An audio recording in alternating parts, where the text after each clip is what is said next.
Alors bonsoir à toutes et à tous. Alors il y a une Gemara dans Brachot, Dalet Amoudbet, elle dit comme ça. Ezeu ben olam haba, qui c'est qui a droit au monde futur? Qui est-ce qui est apte au monde futur?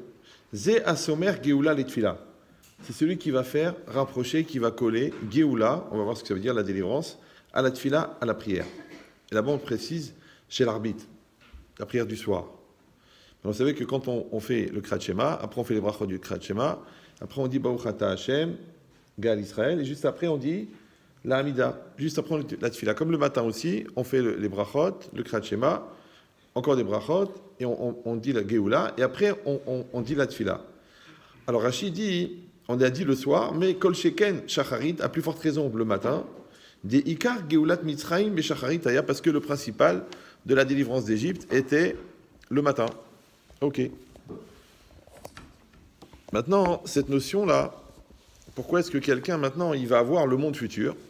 Simplement parce qu'il y a un détail dans la prière qui s'appelle d'être sommer Geoula Letfila. Le fait de coller la Geoula, donc le fait de prononcer, de mentionner la délivrance, Baruch Ata Hashem Gal Israël, qu'Hashem il a délivré Israël, et le fait de prier juste après.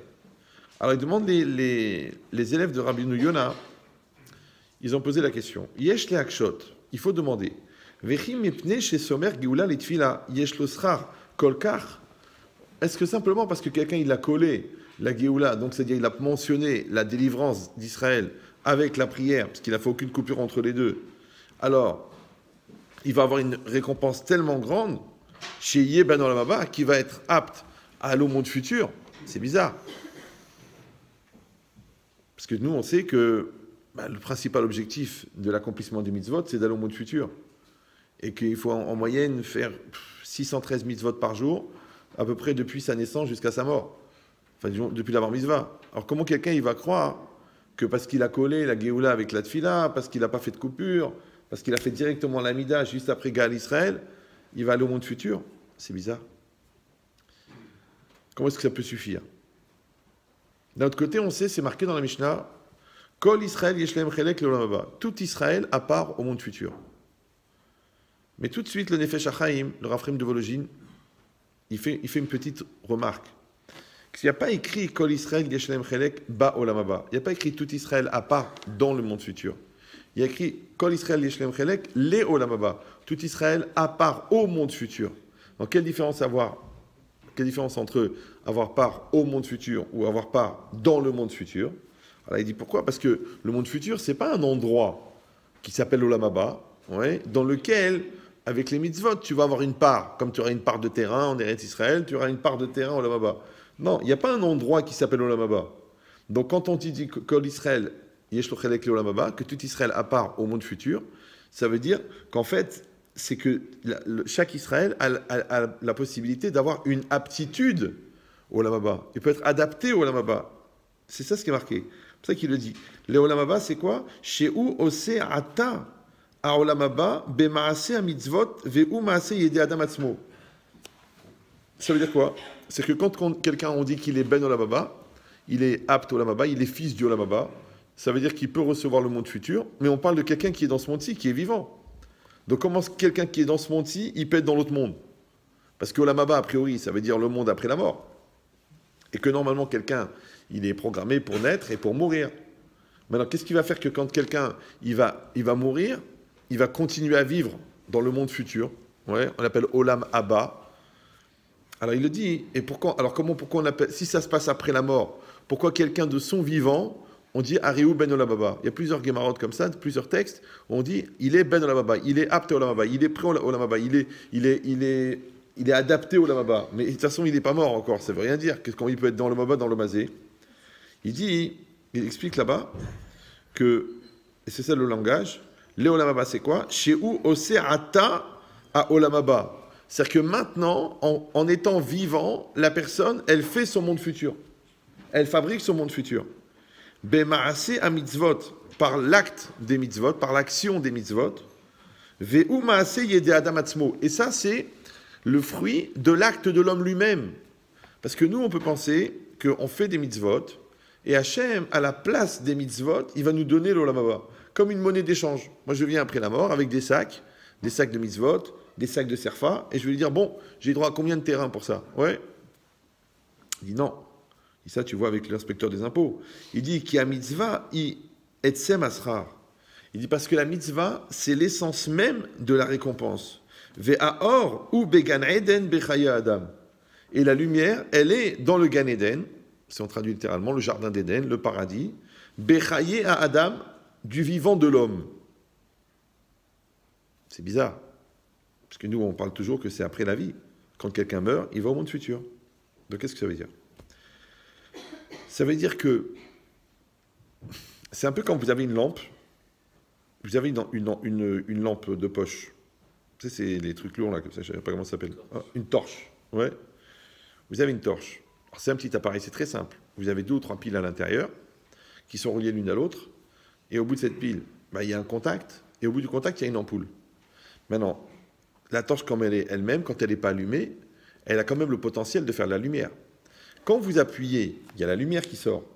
Maintenant, prenez un enfant qui ne sait pas ce que c'est ou un gars qui a grandi dans la jungle. Donc lui, il voit un petit appareil, un bout de métal, comme une branche.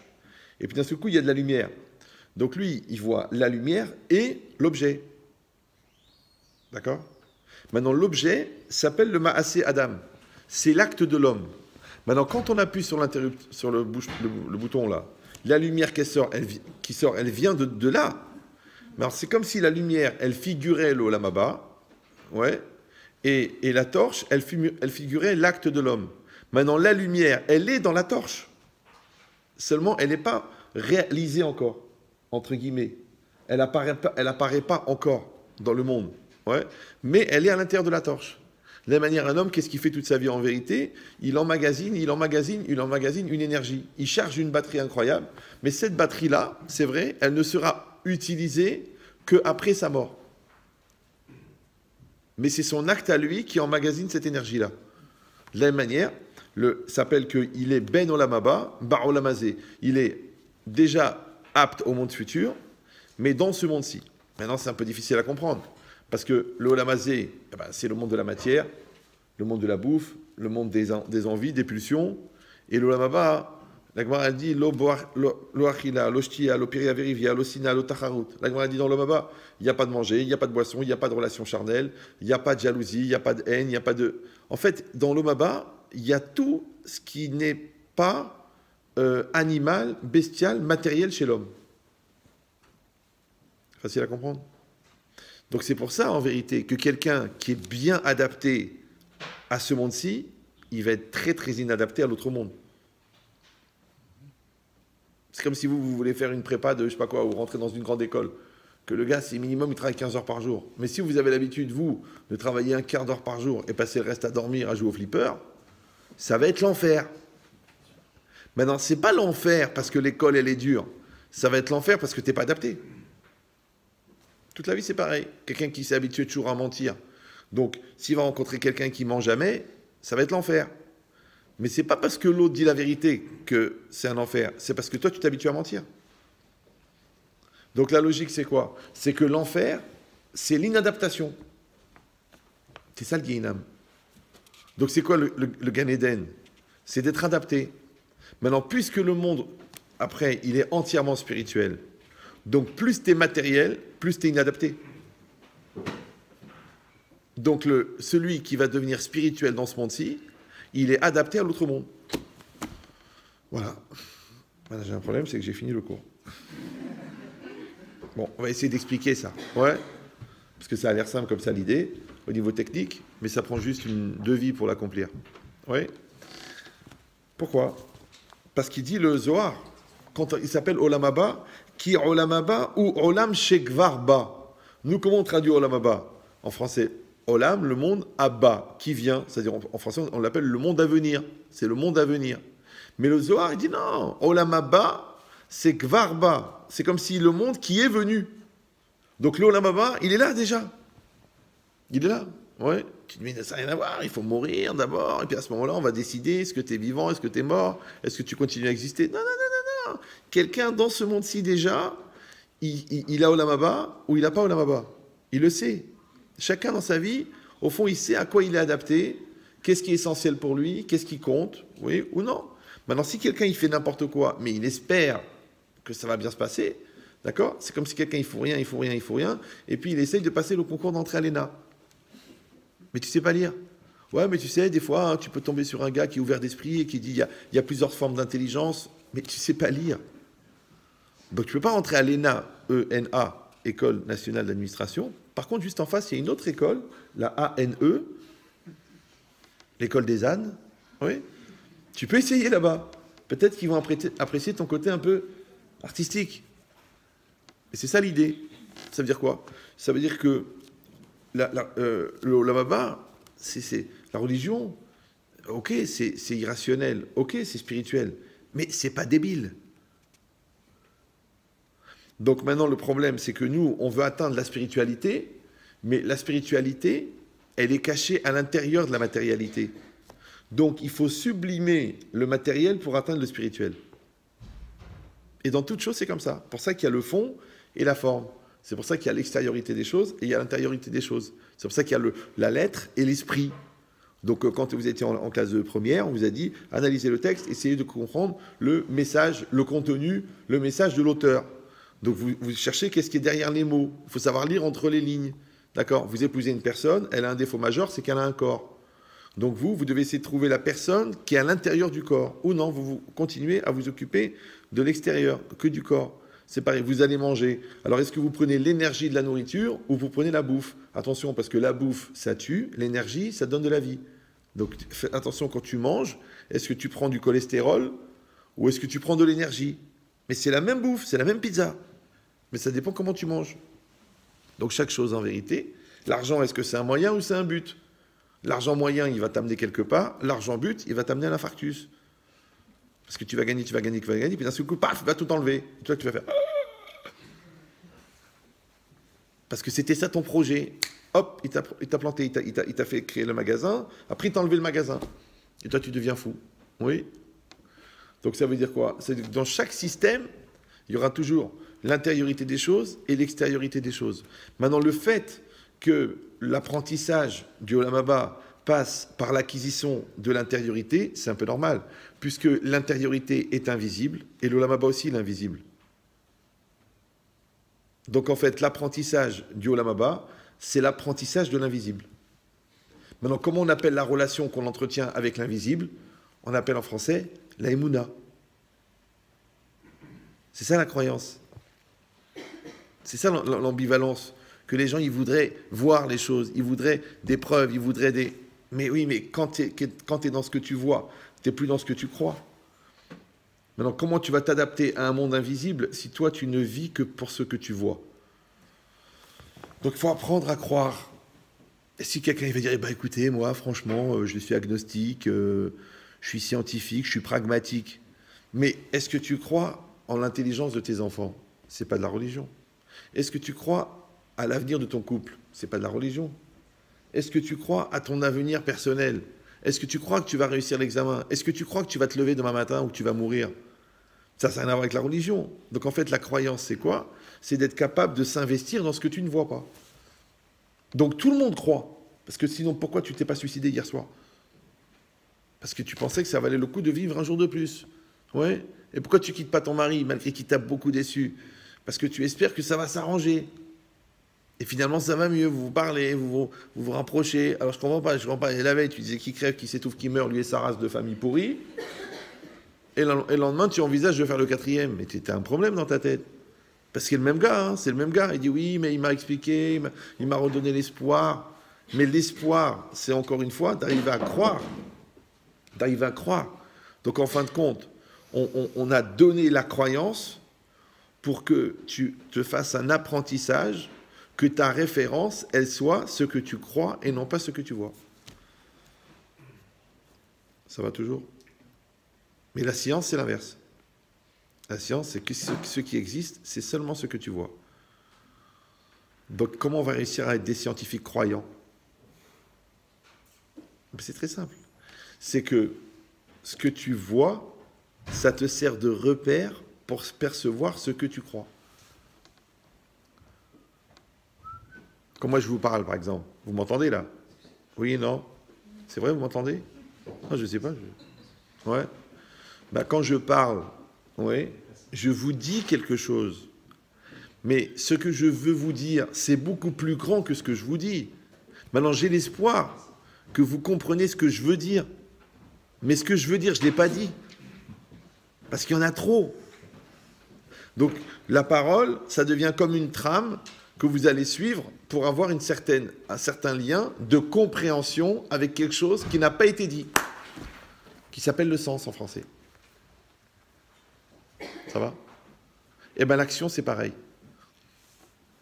Et d'ailleurs, je le dis, je sais que ça va être très très mal vécu par certains d'entre vous. Donc, les âmes sensibles sont prières de s'abstenir. C'est que le réseau national de chemin de fer a imposé les rails. Ça va? Mais il ne vous oblige pas dans le lieu que vous choisirez pour aller en vacances. Vous comprenez ce que je dis ou... C'est-à-dire que les voies ferrées, c'est stressant. Parce que quand le train sort des voies ferrées, on dit en français qu'il déraille. Maintenant, toi tu dis, moi, la voie ferrée, je l'aurais mis plutôt là. Moi, je l'aurais mis là. Parce que si en passant par là, j'aurais eu un autre paysage, j'aurais une autre vision. Ok, maintenant la voie ferrée, c'est la voie ferrée. Elle est là, la voie ferrée. Maintenant, toi, tu peux t'en servir pour aller au bout de la ligne. Tu peux t'en servir pour t'arrêter au milieu. D'accord? Tu peux profiter du paysage. Tu peux jouer avec ton ordinateur. Tu fais ce que tu veux. Donc, toi, on t'impose les rails, mais on ne t'impose pas où est-ce que tu vas aller en vacances. Maintenant, les rails, c'est la trame que Hachem a donnée, qui s'appelle la loi. Les rails, c'est la réalité de la vie. Les rails, c'est les gens qui t'entourent. Les rails, c'est les contraintes de la réalité. Les rails, c'est les principes que tu as. Les rails, c'est l'éducation que tu as reçue. C'est des rails. Maintenant, tu peux dire, mais je m'en fiche, j'ai pas de rails, moi. Ni Dieu, ni maître. Ça ne marchera pas. Tout le monde a besoin de rails. Parce que même celui qui n'a pas de rails, c'est ça, ses rails. Donc, on a tous besoin des rails. Maintenant, ça ne doit pas être une contrainte d'avoir des rails. Ouais? Parce que la contrainte, elle ne te dit pas quand est-ce que jusqu'où tu vas aller sur ces rails. Tu peux, si tu veux, te servir de ces rails pour faire des grands voyages. Tu peux t'en servir pour faire de l'argent. Tu peux t'en servir pour faire de la poésie. Tu peux t'en servir pour évoluer dans la Torah. Mais c'est les rails. Ben, c'est exactement pareil. Un jour, on va comprendre que ta famille, en fin de compte, c'est une voie ferrée. Tes enfants, c'est une voie ferrée. Ta nature, tu as une nature plutôt sensible, ou plutôt méprisant, ou plutôt brel, ou plutôt chacham. C'est des rails. Tu as des rails en toi. Il dit maintenant, qu'est-ce que tu vas faire avec ces rails? Comment tu vas profiter du paysage? Comment tu vas utiliser le voyage qu'on t'a prévu? Maintenant, tu dis, non, moi j'aurais voulu un autre voyage, dans une autre vie, dans un autre corps, dans une autre famille. Mais ça ne sert à rien. Parce que la moitié de ta vie, tu vas te plaindre de ta famille, et l'autre moitié, tu vas essayer de te réconcilier. Mais tu n'as même pas commencé le voyage.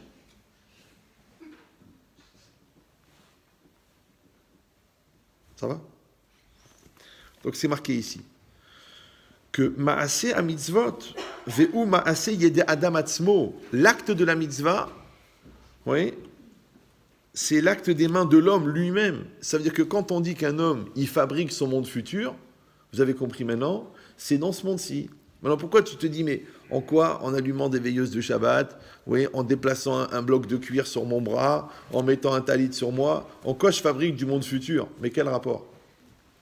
Alors, il faut savoir une chose qui est très importante, et ça aussi, c'est encore une fois un peu difficile, c'est que l'acte de la mitzvah, il est dans la matière, mais le sens de la mitzvah, il n'est pas dans la matière. Donc, ça veut dire que, je m'excuse, mais ça veut dire qu'il faut avoir une spiritualité spirituelle.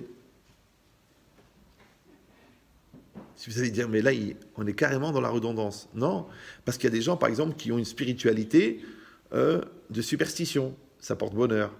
Là, tu as une spiritualité d'ambiance folklorique. Allez, je t'en prie, on va à la Mimouna. Non, mais, ouais. L'autre, il a une spiritualité rituelle.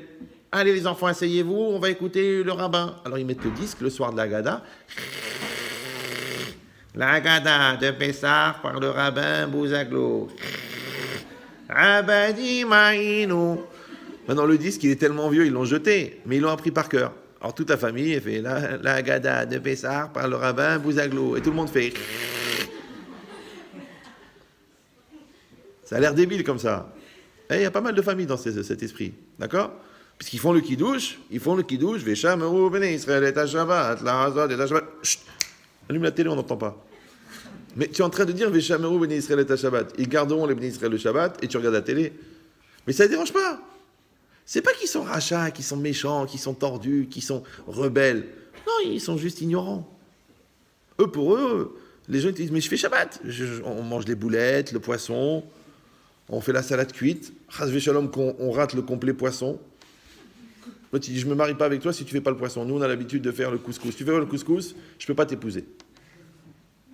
Pourquoi? Parce que leur religion c'est le couscous. Ils sont pas méchants. Encore une fois, c'est pas de la méchanceté. C'est des gens qui n'ont jamais eu accès aux livres, des gens qui n'ont jamais atteint les textes, qui n'ont jamais appris l'origine des choses, qui n'ont jamais appris le sens des choses. Mais même quand tu as appris le sens des choses, ouais, tu peux encore retomber dans la robotique. C'est-à-dire l'accomplissement du geste sans mettre l'esprit à l'intérieur. Or, le problème, c'est quoi? C'est qu'on a dit que la religion, eh ben, c'est le règne de l'invisible. D'accord? Donc c'est de fonctionner justement avec ce qui ne se voit pas. Maintenant le problème c'est que le lien avec ce qui ne se voit pas, il n'est pas dans le geste puisque le geste se voit. Il est que le geste, il est accompagné d'une pensée et d'une émouna qui elle est à l'intérieur de toi, donc elle ne se voit pas. Comme vous voyez pas la beauté du tableau. Mais l'autre qui a fait 8 ans des beaux-arts, il te dit ce tableau il est magnifique. Et toi, tu ne vois pas, parce que tu dis, franchement, moi, l'art cubique, franchement, ça ne m'inspire pas. Après, le gars, il te fait une explication d'1 quart d'heure. Tu dis, waouh! Comme moi, à l'époque, moi, je pensais que tous les peintres impressionnistes étaient myopes. Je dis, mais c'est dommage. Dommage, c'est tout flou. Il n'y a pas un mec qui pouvait leur offrir une paire de lunettes. En fait, ça s'appelle le fondu des couleurs. Parce que dans la réalité... Toi, tu vois que toi, t'es là, toi, t'es là, toi, t'es là. Mais en vérité, à Mechad, il y a un fondu des personnes. Et toi, tu crois qu'il y a le bien et le mal, mais c'est faux. Devant Hachem, tout est un. Donc, il y a un fondu. Maintenant, toi, tu crois qu'il y a une matière là, une matière là, une matière là. Mais quand tu regardes tout l'univers comme un seul objet, dans la dimension moléculaire de la matière, donc en vérité, toute la matière, tout l'univers, c'est un seul objet. Vous me suivez ou non? Donc, le fondu de couleur, en vérité, c'est le fondu de la réalité. C'est toi qui veux que l'image soit précise parce que tu crois que le déterminé de la réalité, il fait que toi, tu t'es déterminé. Vous avez déjà vu les hyperréalistes? Non? Les peintres hyperréalistes. Il n'y a pas que la yeshiva dans la vie.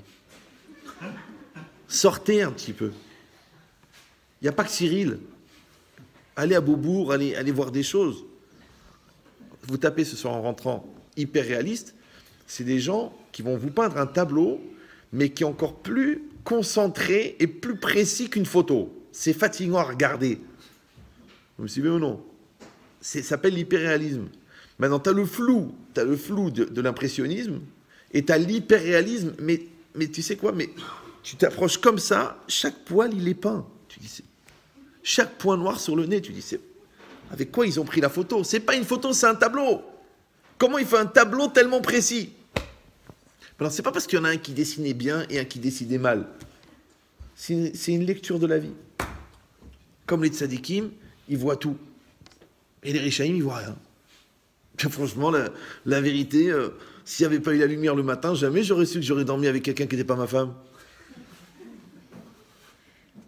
Complètement dans le surréalisme. Complètement dans l'impressionnisme. C'est toute une question d'impression. Ouais. Alors que l'autre, il te dit, c'est 130 247 € et 21 centimes. Voilà ton argent. Bon, ça va, on va pas. C'est précis. Si plus que ça, je te vole, moins que ça, tu me voles. C'est précis. La précision, c'est la marque de l'honnêteté. Maintenant, tu crois que la précision, c'est une question de mesure, ou la précision, c'est la projection d'une mentale de précision. Quand par exemple, moi je parle, vous m'entendez parler? Oui. Vous savez que je fais très attention aux mots que j'emploie. Ça a l'air comme ça de délirer, mais chaque mot, il est à sa place. Mais c'est des années d'apprentissage. Parce que les trois quarts des gens, qu'est-ce qu'ils font? Dans le registre des mots, dans l'emballement de l'expression et dans la difficulté vocale, bon, ils disent un mot à la place de l'autre. Mais ça va, tu comprends. Enfin, le mieux, c'est la nouvelle génération. Eux, ils finissent même pas la phrase. Bon, mais tu sais que... Bon, mais ça va, bah, tu vas genre un peu... Bah, t'as compris que... Bon, allez. Allez, on passe à autre chose, parce que là, je commence à m'énerver, là. Tu sais même pas de quoi il... Maintenant, moi, je me dis que si la parole, elle est l'expression de l'esprit, imagine comment l'esprit, il est entrecoupé. Ça s'appelle des rappeurs. C'est des gens dont on a râpé le cerveau très jeunes. Ouais. Non, je rigole, c'est beaucoup plus grave. Mais ici, c'est le contraire. Donc, quand toi, tu fabriques un discours qui est net, ouais, parce que tu t'es cassé la tête à fabriquer une pensée qui est nette. D'une manière, ton acte, il est la reproduction de ta personne. Ça va? Donc, quand toi, tu sais gérer, quand toi, tu sais organiser, quand toi, tu sais projeter, c'est que tu as fait un apprentissage. Maintenant, tu le fais dans ton balagan à toi, tu le fais dans ton bureau à toi, tu le fais dans ta démarche à toi, tu le fais sur ton petit bout de papier à toi, mais ta démarche à toi, elle est claire. Alors réfléchissez maintenant, tous ces apprentissages, et toutes ces écoles, et tous ces systèmes, et toutes ces yeshivotes, c'est pour fabriquer des robots ou c'est pour fabriquer des intériorités? Et tu auras la même épreuve. C'est pour ça que tu trouves des ingénieurs bêtes et des ingénieurs qui réfléchissent. Des médecins idiots et des médecins qui réfléchissent. Et des rabbins idiots et des rabbins qui réfléchissent. Tu trouveras toujours. Parce qu'il y aura toujours le choix de est-ce que je vais utiliser une réalité contraignante pour créer une dimension invisible précise. Ça va? Super.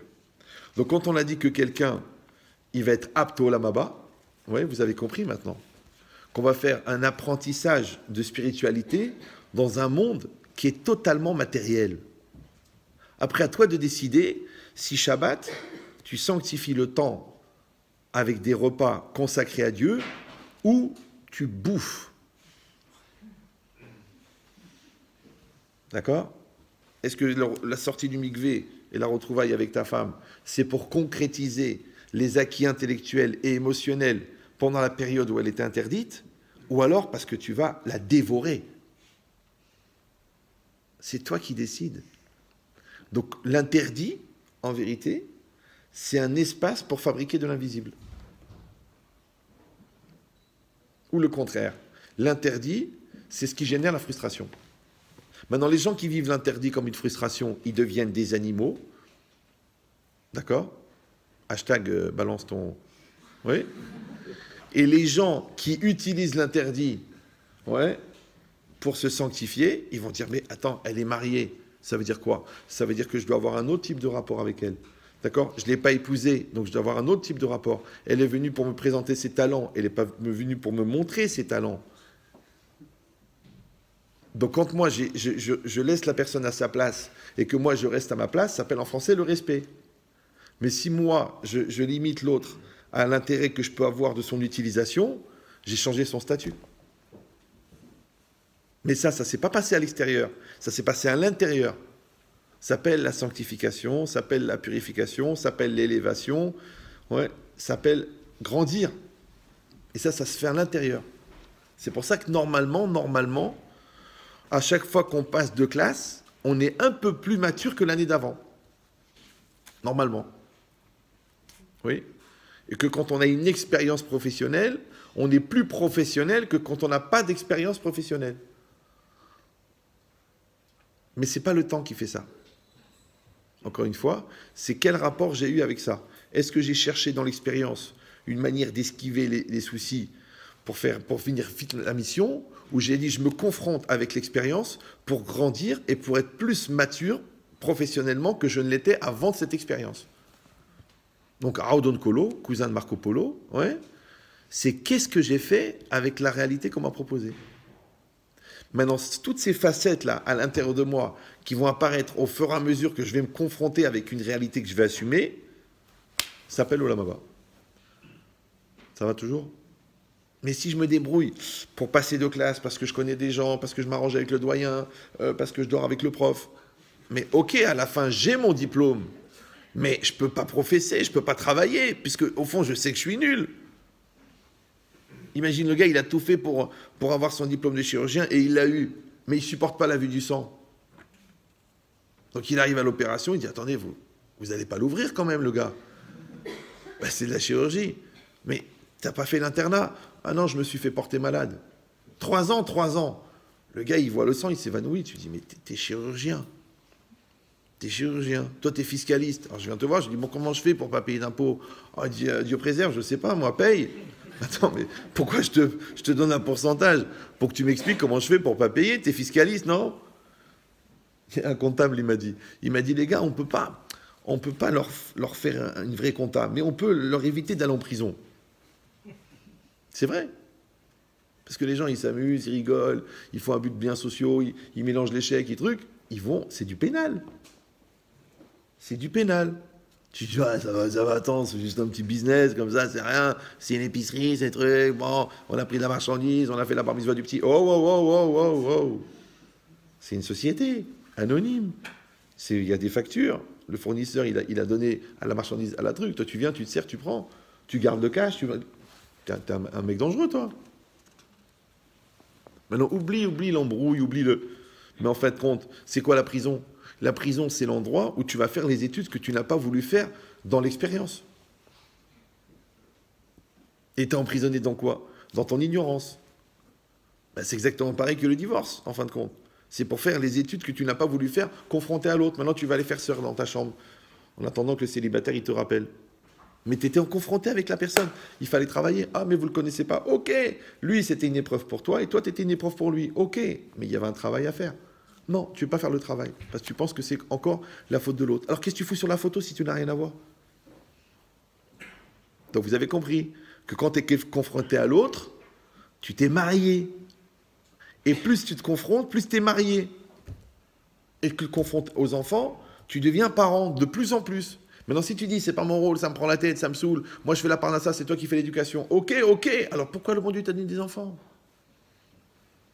Il y a des gens, je les attrape, je fais sortir la femme, je dis, mais pourquoi vous êtes mariés? En fait, compte votre souffrance, c'est que vous essayez de rester célibataire avec 5 personnes à la maison.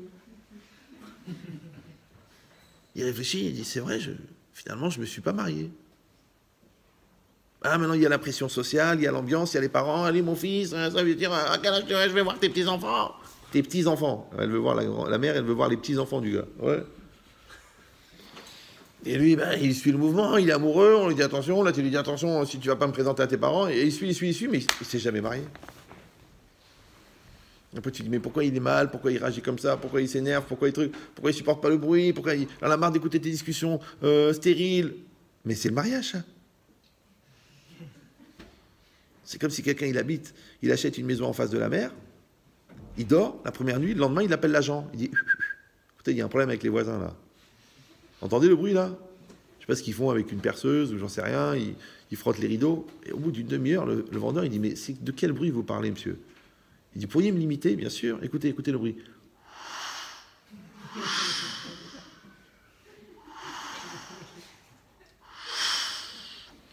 Tu dis mais attendez monsieur, c'est le bruit de la mer. Le bruit de la mer. Je crois que j'ai payé un truc à 800 000 € en face de la mer pour entendre le bruit de la mer. Non, ça a l'air débile. Je sais que ça a l'air débile. Non, n'ayez pas peur de le dire. Hein. Mais les gens qui s'énervent parce qu'ils ont des enfants bruyants, c'est le bruit de la mer.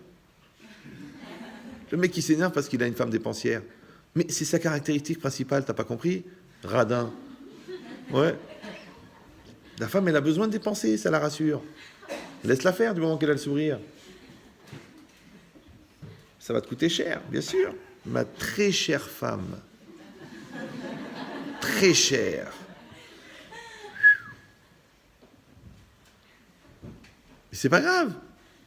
Parce que les dépenses de la femme amènent la bracha du mari. Parce que si personne dépense ton argent, comment on régénère? Comment on multiplie? Et toi, tu as tellement peur, parce que tu es référencé sur barredefer.fr. Les billets, tu les accroches, tu les encadres, tu les poses, tu les regardes, tu les fais briller. Mais Yabrel, ils pourrissent. C'est l'argent qui amène l'argent. La dépense, elle amène la dépense. Les enfants, ils ont des besoins. C'est pour ça que tu gagnes plus. Toute la vie, c'est ça. La vie, c'est un mouvement. Et toi, qu'est-ce que tu fais? Tu arrêtes le mouvement. Mais l'argent, il déprécie. Toi, tu vieillis. Les réserves, elles se vident. Une fois, un financier, il m'a dit ça. Il m'a dit, il vaut mieux un robinet qui fuit qu'une piscine pleine. Vous avez compris? Parce que quand tu as un robinet, il donne de l'eau, il donne de l'eau, il donne de l'eau. Bon, il fuit un peu, mais il donne de l'eau. Ça, c'est un magasin qui rapporte de l'argent. Tu dis, non, moi, je veux pas, moi, je veux une piscine pleine. C'est un héritage. Tu as pris une fois, tu as pris 200 000 euros, une fois. Mais ça ne se régénère pas. Moi, je m'excuse de vous le dire. Tu sais, les mecs, quand ils vont se baigner, quand ils sortent, il y a de l'eau sur eux. Donc la piscine, elle se vide. En plus, elle s'évapore, l'eau. Tu dis, mais attends, mais ma piscine, elle est en train de se vider, là. Là, c'est mon héritage qui est en train de partir en fumée. Je te dis, il vaut mieux que tu aies un petit business, même qui fuit, parce qu'il faut quand même payer l'URSSAF. Il faut quand même payer les salaires. Il faut quand même payer les fournisseurs. Ça te tue, tu dis... Pff. Mais il y a de l'eau qui coule du robinet, baba, il y a la bracha. Maintenant, il y a des gens qui ne voient pas la valeur. Pourquoi? Tu sais pourquoi? Parce que lui, il regarde la piscine pleine. Oui. Alors que l'autre, il voit ce que le robinet rapporte. Donc lui, il voit le potentiel de l'enfant. Alors que l'autre, il voit la réalité. Regarde le livret scolaire. T'as pas envie de te pendre? Tu te dis pas, j'aurais dû le tuer quand il était petit? Hein? C'est pas normal qu'il n'y ait pas une sélection des QI. Parce qu'un QI comme ça, fallait mieux qu'il meure. Je te dis, fais-lui confiance. Donne-lui des cours. Regarde comment il est déterminé. Regarde maintenant, tu le vois maintenant, major promotion centrale. Tu te rappelles quand tu disais il est débile mental, il est ralenti du cerveau, il a le grenier qui a brûlé. Et t'as vu maintenant? Il dit ouais, mais bon, c'est un miracle, hein, franchement. C'est même maintenant, tu n'y crois pas. C'est pour ça que vous avez compris maintenant la question qu'ils avaient les élèves de Rabbeinu Yona. Quand ils ont dit, mais qu'est-ce que ça veut dire ça, que quelqu'un qui va être sommaire, Géoula les Tfila, juste parce qu'il a fait coller le texte de Baruch Ata Hashem Goel Israël à Hashem Sevatay Tiftach, il va là-bas. Alors regardez la réponse de Rabbeinu Yona lui-même. C'est-à-dire ça, c'était les élèves de Rabbeinu Yona qui ont posé la question, et maintenant c'est Rabbeinu Yona qui répond. Il dit comme ça. Ve'omer Mori Arav. Il a dit mon maître, le Rav.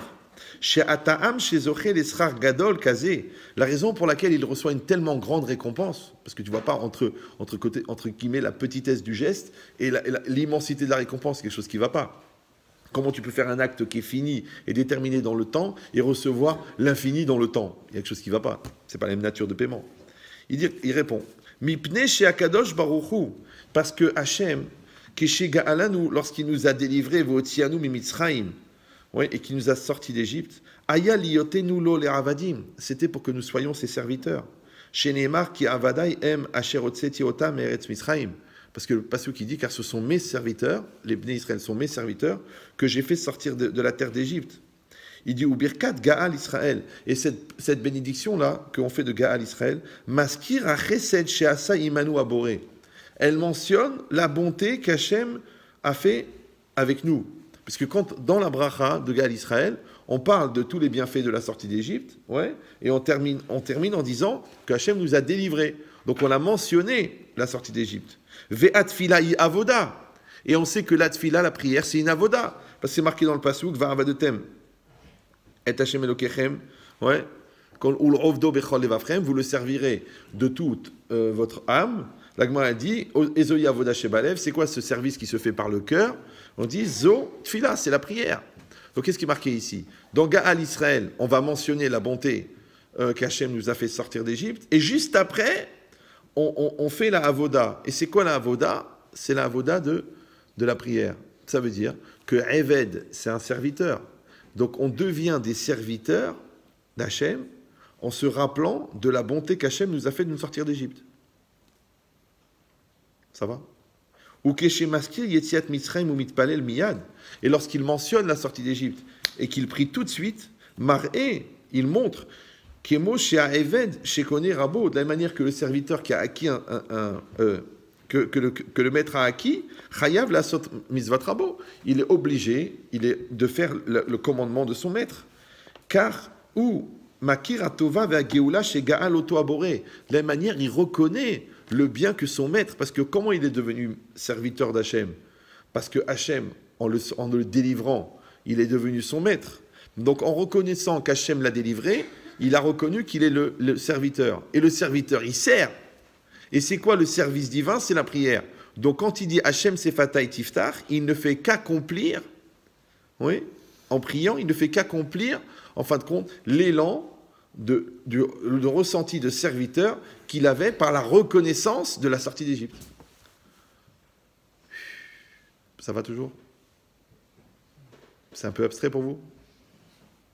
Maintenant, si vous réfléchissez au principe lui-même de la reconnaissance, quelqu'un qui m'a fait du bien, il m'a fait plaisir, mais en me faisant plaisir, il m'a créé une contrainte. C'est la contrainte de ressentir que je lui dois quelque chose. Maintenant, chez les gens normaux, le ressenti de la reconnaissance n'est pas mal vécu. Mais chez les orgueilleux et chez les pauvres types en général, c'est dur de dire merci. C'est pour ça que l'énergie que j'ai reçue de quelqu'un qui m'a fait du bien, quand je vis mal ce bien que j'ai reçu, je vais le renvoyer en négatif.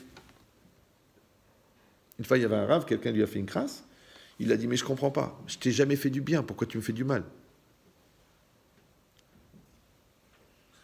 Vous me suivez ou non? Parce que quand tu fais du bien à quelqu'un, tu lui crées une culpabilité qui s'appelle la contrainte de la reconnaissance. Et il y a des gens, c'est tellement dur de dire merci pour eux qu'ils préféreraient mourir. Mais comme ils ne veulent pas mourir, c'est toi qui vont tuer. Maintenant, moi, je t'ai fait du bien, mais je ne t'ai pas obligé à dire merci. Moi, je t'ai fait du bien, mais je ne t'ai pas mis en situation de dépendance. Moi, je t'ai fait du bien, mais je ne t'ai pas fait un chantage émotionnel de « rappelle-toi le bien que je t'ai fait ». Moi, je t'ai fait du bien. C'est toi qui t'es mis dans cette situation anxiogène, ouais, du mal-être, de la reconnaissance. C'est toi qui t'es étouffé en disant « Ouais, ben, si tu crois que tu m'achètes, mais je ne t'ai pas acheté, moi, je t'ai fait un cadeau. » Vous me suivez ou non? Ça veut dire que c'est le terrain psychiatrique, en fin de compte, puisqu'il faut dire les mots comme ils sont, ouais, qui a accueilli la bonté, qui a fait de toi que la bonté, finalement, de celui qui t'aime, elle a fait de toi le pire ennemi. Incroyable. C'est pour ça que l'amour et la haine, c'est la même densité, c'est la même intensité, c'est juste l'orientation qui est différente. Je vous avais dit déjà, tu es ce que tu es? Je l'ai dit ici ou non? Moi, je deviens gaga. C'est un cours par jour. Essayez de faire ça pendant 2 ans, un cours par jour, vous allez voir. Il dit Vechenu makir atova ve'ageula shegalutanu abore vesheu avdo ve'ovedoto. Donc il va se rendre compte, il va percevoir le bien et de la délivrance qu'Hachem nous a délivré et qu'il est son serviteur. Vekevan shemakir sheu avdo. Et puisqu'il comprend, il ressent qu'il est son serviteur, mipne shegalo car il l'a délivré, ve'oser etsono mitzvotav, et il fait ses commandements. Ouais, et sa volonté, Nimtsa Sheba Avurze Zochel Olamaba. C'est pour ça qu'il a le droit au Olamaba. Donc si on se résume, d'accord, on a demandé, mais est-ce que justement quelqu'un, parce qu'il a dit Gaal Israël, et juste après il a dit Hachem Sefatai Tiftar, alors il est sûr d'aller au monde futur? C'est un peu léger comme apprentissage. Alors que nous, on sait qu'il faut faire toutes les mitzvot par amour, avec intelligence, en étudiant la Torah, en se remettant en cause, en se sanctifiant, en se purifiant. Et toi, tu viens, tu dis une formule, ouais, abracadabra, hop, et paf, tu changes de religion. Ah, t'es tombé dans la piscine ou quoi? Il dit, c'est marqué ici, Ki avadai em asher otseti otam me'eretz Mitzrayim, car ce sont mes serviteurs que j'ai fait sortir d'Égypte. On a déjà expliqué plusieurs fois ça, mais ça vaut la peine de se le remémorer à peu près 6 fois par jour. On a dit que là, on se prépare pour la fête de Pessah. La fête de Pessah, en fin de compte, c'est un énorme travail d'apprentissage au fait qu'on doit consacrer une soirée entière à la sortie d'Égypte. D'accord? Maintenant, on aura toujours le problème. Est-ce qu'on vient pour commémorer un événement qui s'est passé il y a 3500 ans et chacun il le raconte à son fils, d'accord, depuis la nuit des temps? Ou alors, c'est qu'en temps réel, on doit vivre la sortie d'Égypte aujourd'hui. Donc la logique, c'est que quand Hachem, il a dit « Je vous ai fait sortir d'Égypte » par le fait que je vous ai donné la Torah. Alors nous, on traduit que Hachem, il nous a fait sortir d'Égypte pour nous donner la Torah. C'est-à-dire que l'opportunité du don de la Torah est venue du fait qu'on est sorti d'Égypte. D'accord ? Mais en vérité, c'est l'inverse. C'est la Torah qui nous sort d'Égypte. C'est pas qu'on est sorti d'Égypte pour recevoir la Torah. Maintenant, c'est vrai que le thérapeute ne veut pas t'aider si tu ne veux pas t'en sortir. Donc, il y a une première sortie d'Égypte personnelle qui doit se faire, de dire, bon, j'ai un problème, je suis coléreux, je pense que je suis pervers narcissique, et les 10% qui vont bien, ils vont t'emmener chez le psychiatre, et le psychiatre, il va te dire, écoute, on va te donner un régulateur d'humeur, on va donner certains types de médicaments qui vont traiter chimiquement les 10%, ouais, mais les 90%, maintenant, ça va être de la volonté, du travail sur soi, ça va être de l'auto-analyse, de voir qu'est-ce qui s'est passé avec tes parents, avec ta sœur, avec ta mère, avec ton corps, avec l'argent, avec les limites, et tu vas t'en sortir. Maintenant, le travail que tu vas faire pour sortir d'Égypte, ouais, il va te donner accès à la Torah. Et la Torah, elle te donne accès à la sortie d'Égypte. Pour ça, on dit toujours que Mitzraïm, le mot-clé, c'est que Mitzraïm, ça veut dire l'Égypte, et Metzarim, ça veut dire les limites. Donc, Yetziat Metzarim, ça veut dire la sortie des limites. Maintenant, la Torah, quand elle t'a donné des commandements, quand elle t'a dit ne vole pas, ne tue pas, ne mens pas, ouais, elle t'a sorti des limites. Parce que quand la Torah t'a dit, par exemple, ne vole pas, elle t'a déjà enlevé une maladie très très grave, qui est de penser que ce qui te revient est chez l'autre. Parce que ne pas voler, ça veut dire accepter que le bon Dieu, il va t'envoyer ce que tu as besoin et que ce qui arrive chez l'autre n'est pas à toi.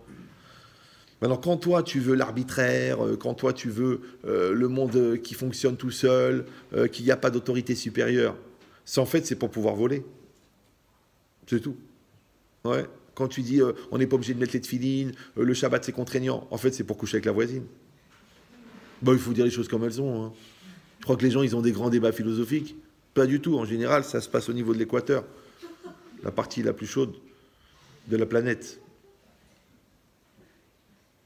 Ça s'appelle un débat d'idées, puisque c'est souvent une question de débat, plutôt que de haut. C'est pour ça que tu vois des gens, ils sont grands professeurs des trucs, et puis après, tu les vois avec leurs jeunes élèves. Je crois que tu étais un philosophe. Eh ben, tu sais, hein, les œufs, il faut des poules pour les faire. Donc, cette idée-là, ça veut dire que si quelqu'un n'a pas une crainte d'Hachem très très puissante, sa philosophie ne va pas le sauver du chien qui est en lui.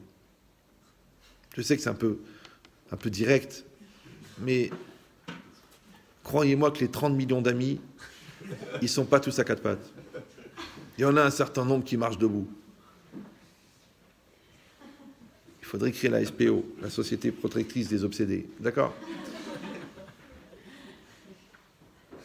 Ça va ? Épuisé. Donc l'idée, c'est ça. Ouais. L'idée, c'est que quand la Torah, elle t'a dit ne convoite pas la femme de ton voisin, mais tu te rends compte de combien de maladies elle t'a soigné ? Quand la Torah, elle a dit Velo tatura chari levafrem vacharinechem, ne détournez pas vos yeux et vos cœurs. Tu te rends compte que tous les sites porno, ils vont fermer là. Parce que tout le business du voyeurisme, il est fondé sur le fait que tu es attiré par les parties dénudées.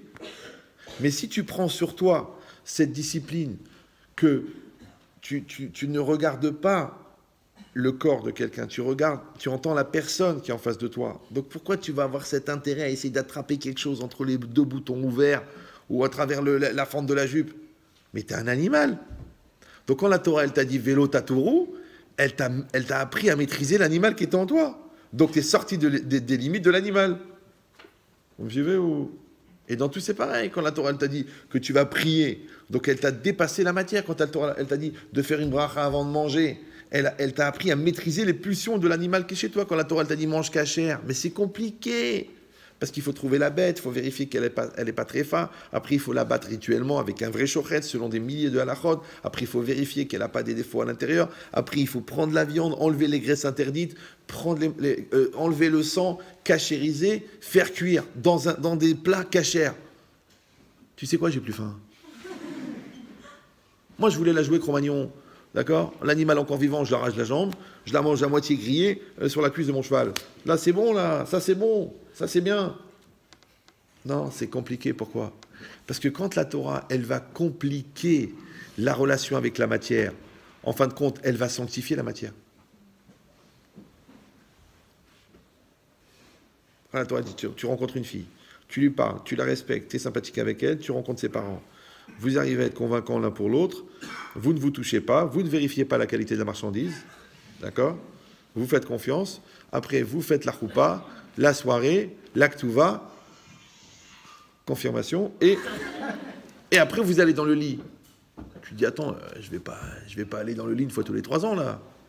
On va faire ça vite fait, d'accord? Soirée en boîte, 2 clins d'œil, une musique sympathique, et l'arrière du break, sur loralenou.com. Tu m'étonnes que les filles, au bout d'un certain temps, elles sont dépressives et que les mecs, ils sont... Bah oui, parce qu'il manque l'essentiel. Alors il dit non, il faut faire évoluer la sexualité, il faut encore se permettre plus de choses, avec des choses plus bizarres, avec plus de gens, plus mélangés, plus de produits, plus de... Ils sont pas plus heureux. Hein. Ils sont pas plus heureux. Tu regardes bien, ils sont pas plus heureux. Tu dis non, mais, nous on a eu des cas, des fois, des gens qui devaient se marier, et que grâce à Dieu, ils étaient sexuellement bien dans le coup, ouais. Et quand on les a vus arriver en mini-jupe pour préparer au mariage, on s'est dit avec ma femme, attends, qu'est-ce qu'on va leur dire à ceux-là? Ils ont tout vécu. Tu vas parler de la beauté, de l'intimité, Eh bien, imagine-toi que ceux-là, là, les grands libérés là, du cœur et de l'esprit et d'ailleurs, quand on leur a dit que leur mari n'allait pas les toucher pendant 15 jours, elle était contente. Bizarre, non? Alors, normalement, elle aurait dû dire, mais non, moi j'ai besoin de m'épanouir sexuellement. Moi je vais faire ça le jour, la nuit, avec toi, avec les autres, la vie, quoi. Quand on lui a dit, ton mari, il va pas te toucher, elle a fait... Mais tu sais pourquoi? Parce que l'amour, il y a une période, ça n'existe pas. Après, il y a une période, c'est platonique. Le prince va venir son cheval blanc. Et après, la choupa, c'est physique. Alors, c'est quoi le piège du Satan? C'est de mettre l'amour physique à l'âge du platonique. Vous me suivez ou là? Du fait que, après, du coup, que quand les gens ils arrivent à l'étape physique, à l'âge du physique, ils cherchent le platonique. Parce que ça m'écoeure. Pourquoi ça t'écoeure, mon amour? On fait un dans la tête, on fait un dans le cœur, on fait un dans le corps. Et le corps, c'est l'outil d'épanouissement. C'est très, très important, l'intimité dans la Torah. Ouais. D'ailleurs, il y a beaucoup de couples qui ont des problèmes d'intimité. Ils n'ont juste pas compris que l'intimité, c'est la finalité, c'est la finalisation de l'unité du cœur et de l'unité de l'esprit. Parce qu'ils veulent régler les problèmes sur l'oreiller. Moi, ils me disent, écoutez, on ne s'entend pas, on ne se parle pas, on ne se comprend pas, mais on règle les problèmes sur l'oreiller. Et moi, je leur dis, mais il fallait épouser l'oreiller. L'édredon est beaucoup moins compliqué que la femme, c'est connu. Ouais. Mais c'est pas possible. Pourquoi? Parce que c'est une démarche.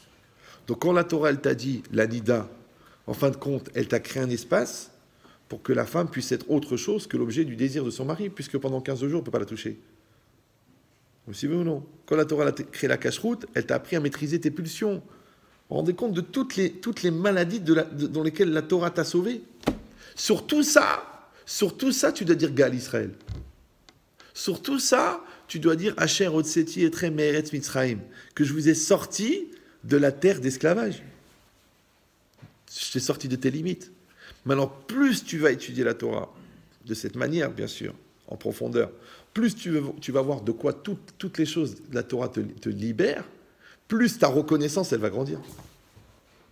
Mais si tu comprends rien, si tu connais rien, si tu es ignorant par tradition, ouais, et si tu fais des efforts énormes pour rester ignorant, parce qu'il faut voir les gens, les efforts qu'ils font pour rester nuls. Et ils y arrivent, grâce à Dieu. Ouais, parce qu'ils ne veulent pas savoir. Maintenant que tu t'interroges sur quel est le sens des téphilines, ou que tu essayes de comprendre pourquoi un bateau en acier il flotte, ça s'appelle de la curiosité. Moi, j'ai des gens qui me disent « Ah, mon mari, mon fils, il n'arrête pas de me saouler avec des questions. » Je dis « Mais c'est bien. » Il y a des gens qui ne posent pas de questions.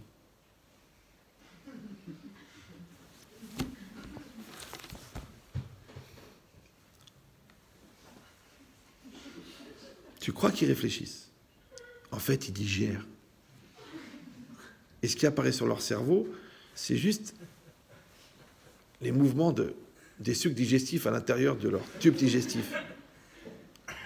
Et il ne se passe rien dedans. Il y a des gens comme ça, comme ça. Moi, j'étais très méchant quand j'étais jeune, parce que je ne supportais pas les breules. Ça m'a pris du temps. J'avais aucun... Je disais, tu réfléchis pas, tu te casses. Tu te remets pas en cause, tu te casses. T'as pas de cerveau, allez, dégage. J'étais dur, à 14 ans. Ouais. Mais non, parce que si vous faites le calcul, les plus grands choix de la vie, on les fait à 20 ans. Donc c'est pas à 19 ans et demi qu'il faut se demander est-ce que j'ai les outils pour faire des choix. Ça va être un peu tard. Donc il faut essayer de faire ça un peu avant. Maintenant, les outils, tu as deux solutions. Soit tu les fabriques toi-même, ça prend à peu près une vie. Soit tu prends des outils qui ont déjà fait leurs preuves. Alors quand tu veux visser un meuble, tu ne dis pas je vais concevoir une visseuse. Tu vas au magasin, tu achètes la visseuse. Tu dis j'ai l'air de quoi? Eh bien il y a des visseuses qui sont déjà établies. Ça s'appelle Pirkei Avot, Shulchan Aruch, Halacha, Gemara. Ils sont là les visseuses. Alors va t'acheter une visseuse. Non, j'ai pas besoin, je me débrouille tout seul. Mais tu sens pas le vice? Donc vous avez compris. En fait, c'est une démarche. Ça veut dire que la avoda, le service divin, oui, ça ne doit pas être la résultante d'une contrainte ou d'un stress ou d'une réflexion philosophique qui t'a amené à. Ça doit être une reconnaissance. Exactement pareil que servir ses parents. Servir ses parents, ce n'est pas une contrainte. Parce que si c'est une contrainte, c'est que tu n'as pas compris ce que tu dois à tes parents. Donc ce n'est pas un problème de conscience. C'est un problème d'égoïsme et de flemme. Parce que quand tu sais ce que tu dois à tes parents, mais tu sautes en l'air. Ta mère te dit j'ai besoin, tu te lèves. Ton père il te dit je suis fatigué, mais tu le prends dans tes bras. Tu dis bah écoute, chacun sa vie, il y a une fin en soi, il faut apprécier le fait de mourir. Tu as quand même bien profité jusqu'à maintenant, mais c'est ton père et ta mère. Moi, il y en a, il m'a dit, Mora Ben Chetrit, la vérité, moi je peux pas. Moi, si à la fin il faut changer des couches et tout, moi je pourrais pas faire ça. Je dis, ben dis-moi, et toi, ils te l'ont bien fait quand tu étais petit, non? Imagine, il t'aurait dit, bon, on va pas changer à chaque biberon. On va changer une fois tous les 8 biberons. On va rationaliser. Après, quand tu appelles SOS médecin et qu'il regarde les fesses du bébé, il dit, mais c'est quoi ce truc, ce fossile là? Vous le changez pas? Ah, on va pas le changer à chaque fois. Mais là, c'est pas que les fesses, elles sont irritées, c'est que la peau, elle est partie maintenant. Maintenant, quand toi, tu es en train de changer le bébé, tu fais une chose que le bébé ne peut pas faire. Mais celui qui te l'a fait un jour, peut-être il sera en état de ne pas pouvoir le faire. Et toi, il y a un recette d'essayer de faire ce que l'autre t'a fait. Et c'est normal. Et alvaï que tu aies l'occasion de faire cette mitzvah. Parce qu'en général, quand ils vieillissent, on dit, bon, ben, on n'a pas le temps, on est très occupé, les enfants, la bar mitzvah, les nerfs, et puis elle ne comprend plus rien, elle oublie tout, puis moi, je n'ai pas que ça à faire, bon, on va trouver un endroit, on va payer des gens, C'est très, très grave. C'est très grave. C'est pour ça qu'il y a des gens qui préfèrent mourir. Pour ne pas être un poids pour les gens qui ne veulent pas les assumer. Il dit, on va partir. Elle dit à son mari, bon, moi, je pars cette année, tu pars l'année prochaine. Ok, on se retrouve là-haut.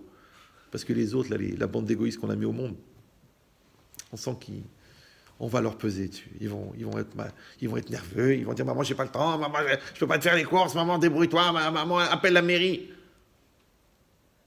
Ah là là, alors allez-nous. Alors que c'est le contraire. C'est que la vie, elle t'a donné une grande opportunité de rembourser une partie de ce que tu as reçu.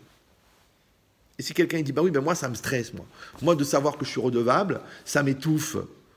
Mais qui c'est qui est étouffé en toi? Le généreux ou l'égoïste?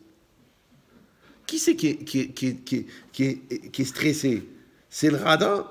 Ouais. C'est le tordu, c'est l'anxiogène ou c'est l'autre? Parce que toi, c'est extraordinaire. Mais c'est beau. C'est extraordinaire d'avoir l'occasion de... J'aimerais bien pouvoir encore, et un peu plus, encore un peu plus. Je dis oui, vous savez, c'est la vie, il y a les distances, il y a les étages, il y a les contraintes, il y a les obligations. Mais aussi, à l'époque, ils étaient bien tous les deux. Ils étaient bien, je t'aime, oh, oh, Makhlouf, oh, Frécha, oh. Ils étaient bien. Et toi, tu es venu, déjà, tu les as séparés par le ventre. Après, tu es né, tu te levais toutes les 3 heures. Après, il fallait te changer, te truquer, t'emmener à l'école, t'enlever la hnouna. Après, les redoublements, les stress, les 2 ans avec Christian. La mort, quoi. La mort. Jusqu'à quand on marié. Ouais. Et toi, maintenant que c'est un peu ton tour, maintenant, pourquoi Hachem, il a créé des dettes qu'on ne peut pas rembourser? Mais parce que ce sentiment de redevabilité, ça existe en français? On est entre nous. Ouais. Et bien, c'est la dynamique du monde. Tu as compris, en fait, que pendant un moment, tu veux donner, et pendant un moment, tu veux rendre. Maintenant, si tu prends le facteur commun de donner et de rendre, c'est que c'est un mouvement. Maintenant, quand tu veux plus donner, eh ben, tu t'étouffes dans ton propre sang, d'accord? Et quand tu veux plus rendre, eh ben, tu t'étouffes dans ton propre égoïsme. Donc, donner et rendre, c'est la dynamique du monde. Voilà. Et ben, de la même manière que tu donnes à la terre, et la terre, elle te rend, ouais, comme tu donnes à ton magasin, et ton magasin, il te rend. Comme j'ai dit, ouais, petit magasin, j'avais un nom comme ça. Zikron Libracha. Ses enfants, ils disaient, ouais, mais papa, mais t'as l'air de quoi dans ton petit magasin, là-bas, toute la journée, avec ta couture? J'ai dit, écoute, mon fils, moi, j'ai pas fait de diplôme. Ouais, mais tu vois, ce petit magasin, il a payé la maison où tu as vécu, il a payé ton mariage et le mariage de tes frères et sœurs, il a payé la maison en Israël, alors va faire des études d'ingénieur, toi. Que tu n'arrives même pas à payer un nouveau portable. C'est qu'ils avaient le petit magasin, mais il y avait la bracha dans le magasin. Toi, tu es surdiplômé, mais tu es tellement stressé par le poids des obligations que, en fin de compte, tu fais plus rien. Tu fumes des joints toute la journée. Alors que... Pour dire qu'à la fin, tu n'as même pas de quoi payer un petit truc à tes enfants parce que tu dis on est ric-rac avec tous les leasings qu'on a pris sur nous. Alors, qu'est-ce qui a gagné de l'argent, qui c'est qui a perdu de l'argent? Le gars, il avait la karatatov de son magasin. Et bien, son petit magasin, rue de Passy, il faut voir la bracha qu'il lui a donnée. Alors que la même personne, à un moment, elle avait un hypermarché, il n'y a rien qui rentrait, que des problèmes, que des soucis. Et son père lui avait dit, c'est parce que tu es ouvert Shabbat. Il a fait une petite teshuva, il a ouvert son petit magasin, il a fait sa petite couture. Mais tu sais, la petite couture, il faut se méfier, parce que rue de Passy, la doublure, c'est 800 francs, à l'époque. Vous me suivez ou là? Allez, encaisse, allez. Allez-y, oui, Madame Grandjean, bien sûr. Ah ben, vous savez, c'est le double, hein, puisqu'on vous fait les deux côtés, évidemment. Bracha. Il savait faire de l'argent, parce qu'il savait mettre la bracha dans les choses. Ouais, mais toi, tu crois que c'est le magasin qui leur a rapporté? Non, c'est parce qu'ils ont eu foi dans le magasin que le magasin, il les a nourris. Comme toi, tu as foi dans tes enfants, alors ils deviennent des gens bien. Mais si tu dis, ah, la situation est difficile, et puis ils sont influençables, et puis aujourd'hui la société elle est pourrie, et puis les diplômes ça vaut rien, et puis les couples ils tiennent pas la route. Mais c'est comme ça que tu as donné confiance à tes enfants, toi? Ils rentrent dans la vie complètement comme ça. Mais c'est normal qu'ils n'y arrivent pas. Mais toute leur jeunesse, tu leur as montré que le monde il valait pas la peine de vivre. Tu dois leur faire le contraire. Tu es idéaliste, tu es puissant, tu es fort, tu es heureux, tu es joyeux, tu kiffes ta race. Tu te lèves le matin, tu chantes, tu t'endors avec une musique dans la tête. Alors c'est facile la vie. Mais si tu râles dès le matin et tu t'endors en pleurs, comment veux-tu que l'enfant il fasse quelque chose de sa vie? Et bien cette dimension-là, ça s'appelle la reconnaissance. La reconnaissance, elle génère chez la personne le réflexe de rendre. Maintenant, tu rends à tes parents en les aidant. Comment tu rends à Dieu? En le servant. Vous me suivez? Donc si toi, tu n'as pas la perception de la bonté d'Hachem, tu ne pourras pas faire les mitzvot. Après, tu vas dire c'est contraignant, j'ai pas le déclic, j'ai pas le ressenti, j'ai encore besoin de plus d'explications. Rav, si vous pouviez m'expliquer le Shabbat, si vous pouviez m'expliquer la sainteté, si vous pouviez m'expliquer la pudeur. Mais tu crois que c'est un problème intellectuel? Mais quand quelqu'un, il ne veut pas danser, ça ne sert à rien de lui expliquer comment on danse, puisqu'il ne veut pas. Et quand quelqu'un il veut danser, même s'il est maladroit, tu vas quand même kiffer la danse, parce qu'au fond, tu as envie de danser. Voilà, vous avez tout compris. Donc tu réfléchis maintenant. Qu'est-ce qu'il faut? Il faut augmenter la culture de l'autre ou il faut lui augmenter sa volonté?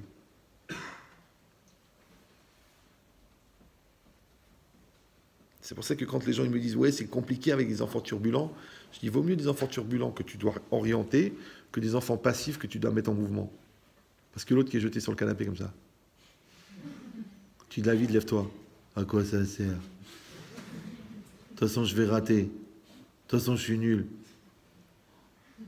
Ah, ça, c'est très dur, ça. Mais le petit excité, comme ça, curieux, qui dit « J'ai envie de faire ça. » C'est bien. C'est un torrent, celui-là. Celui-là, rien que fais-lui un canal, il va te produire 800 millions de kilowatts par semaine. Alors que l'autre stagnante, l'eau, là, c'est que même l'eau, je ne sais pas si vous êtes au courant, mais même l'eau, ça pourrit. Vous savez, quand il y a une odeur dans les... Quand vous n'allez pas dans un appartement longtemps, vous trouvez une odeur bizarre. Mais ça vient de l'eau qui, dans le... Parce qu'il y a un fond d'eau dans les toilettes, il y a un fond d'eau dans les tuyaux, il y a un fond d'eau dans les siphons. Cette eau-là, elle pourrit. La seule manière, c'est de remettre de l'eau dedans. Il faut faire tourner. Ça s'appelle Maïm Haïm. Maintenant, si Maïm, elle peut être Haïm, et Maïm, elle peut être Metim, alors Haïm, tu crois qu'elle ne peut pas être Metim? Haïm, elle ne peut pas être Metim. Donc tu es obligé de renouveler les Haïm. C'est pour ça qu'on dit Haïm au pluriel. Haïm, c'est vivant, et Haïm, c'est pluriel. Pourquoi? Parce qu'une personne, elle a plusieurs vies. Maintenant, il y en a qui croient qu'ils ont une vie après l'autre, genre dans cette vie, tu es un homme, dans l'autre vie, tu es un crapaud, parce que tu en as tellement bavé que tu es revenu en crapaud. Ouais. Non, c'est chaque jour une nouvelle vie. D'accord? Maintenant, tu changes de milieu, maintenant tu fais ta alia, maintenant tu rentres dans un autre système, maintenant tu fais tchouva, maintenant tu rencontres des gens différents, maintenant tu travailles dans le milieu hospitalier, maintenant tu te mets dans la vente, maintenant tu fais de la musique. Chaque fois, c'est encore une autre vie, encore une autre vie, encore une autre vie, encore une autre vie. Et bien, ce mouvement-là, ce mouvement de la vie, c'est celui-là qui donne la vie. Donc, il faut jamais arrêter le mouvement. C'est pour ça. Tu dis, mais encore, on refait Pessah, encore, on refait Hanouka. Attends, on dirait que c'était hier. Tu me parles de Pessah, on dirait que c'était hier. Je me vois encore en train d'acheter les matzot. D'ailleurs, je n'ai même pas fini de les payer. D'accord? Mais c'est ça la logique du cycle. Vous savez, le petit hamster qui court dans la roue, là. Je dis, jamais il va arriver, celui-là. Parce que quand il court, il fait tourner la roue. Mais tu crois, toi, qu'on n'est pas un hamster qui court dans le cycle de la vie? Donc, on fait un certain nombre de cycles, et un jour, c'est fini. Ok, mais entre-temps, tu as vu comment tes muscles ils sont devenus? Tu as vu comment tu as travaillé tes midotes? Donc, les parcours qu'on traverse, en fin de compte, ils vont nous donner simplement parce qu'on les a optimisés. Maintenant, comment on appelle optimiser en français? C'est rendre optimal, c'est-à-dire voir le bien. Comment on appelle la perception du bien dans ce qu'on vit? Ça s'appelle akarat atov. Donc, akarat atov, c'est pas reconnaître le bien, c'est voir le bien. Alors, je sais ce que vous allez me dire. Oui, ben il n'y a pas que du bien. Des fois c'est bien, des fois c'est pas bien. Et des fois, c'est moins bien. Et des fois, c'est pas ce qu'on attendait. Et des fois, c'est pas ce qu'on croyait.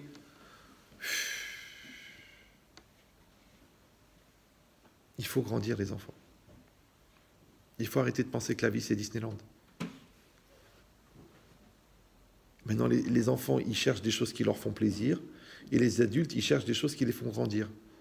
Maintenant, tant que tu n'es pas en situation d'utiliser la vie pour grandir, tu vas souffrir. Alors que si tu dis un conflit, une confrontation, ça nous a fait avancer dans le couple. Ce danger-là, ça fait prendre conscience à l'enfant. Ce stress qu'il a eu du changement d'école, ça lui a donné un niveau de maturité incroyable. Donc ce que tu as appelé du mal, en fin de compte, c'était du bien. Donc c'est ça, Akarat Atov. Reconnaître le bien, c'est reconnaître le bien qu'il y a dans le bien et reconnaître le bien qu'il y a dans le mal. Ça va? Mais puisque Tov, ça veut dire complet, c'est aussi reconnaître que la combinaison complexe du bien et du mal font encore du bien.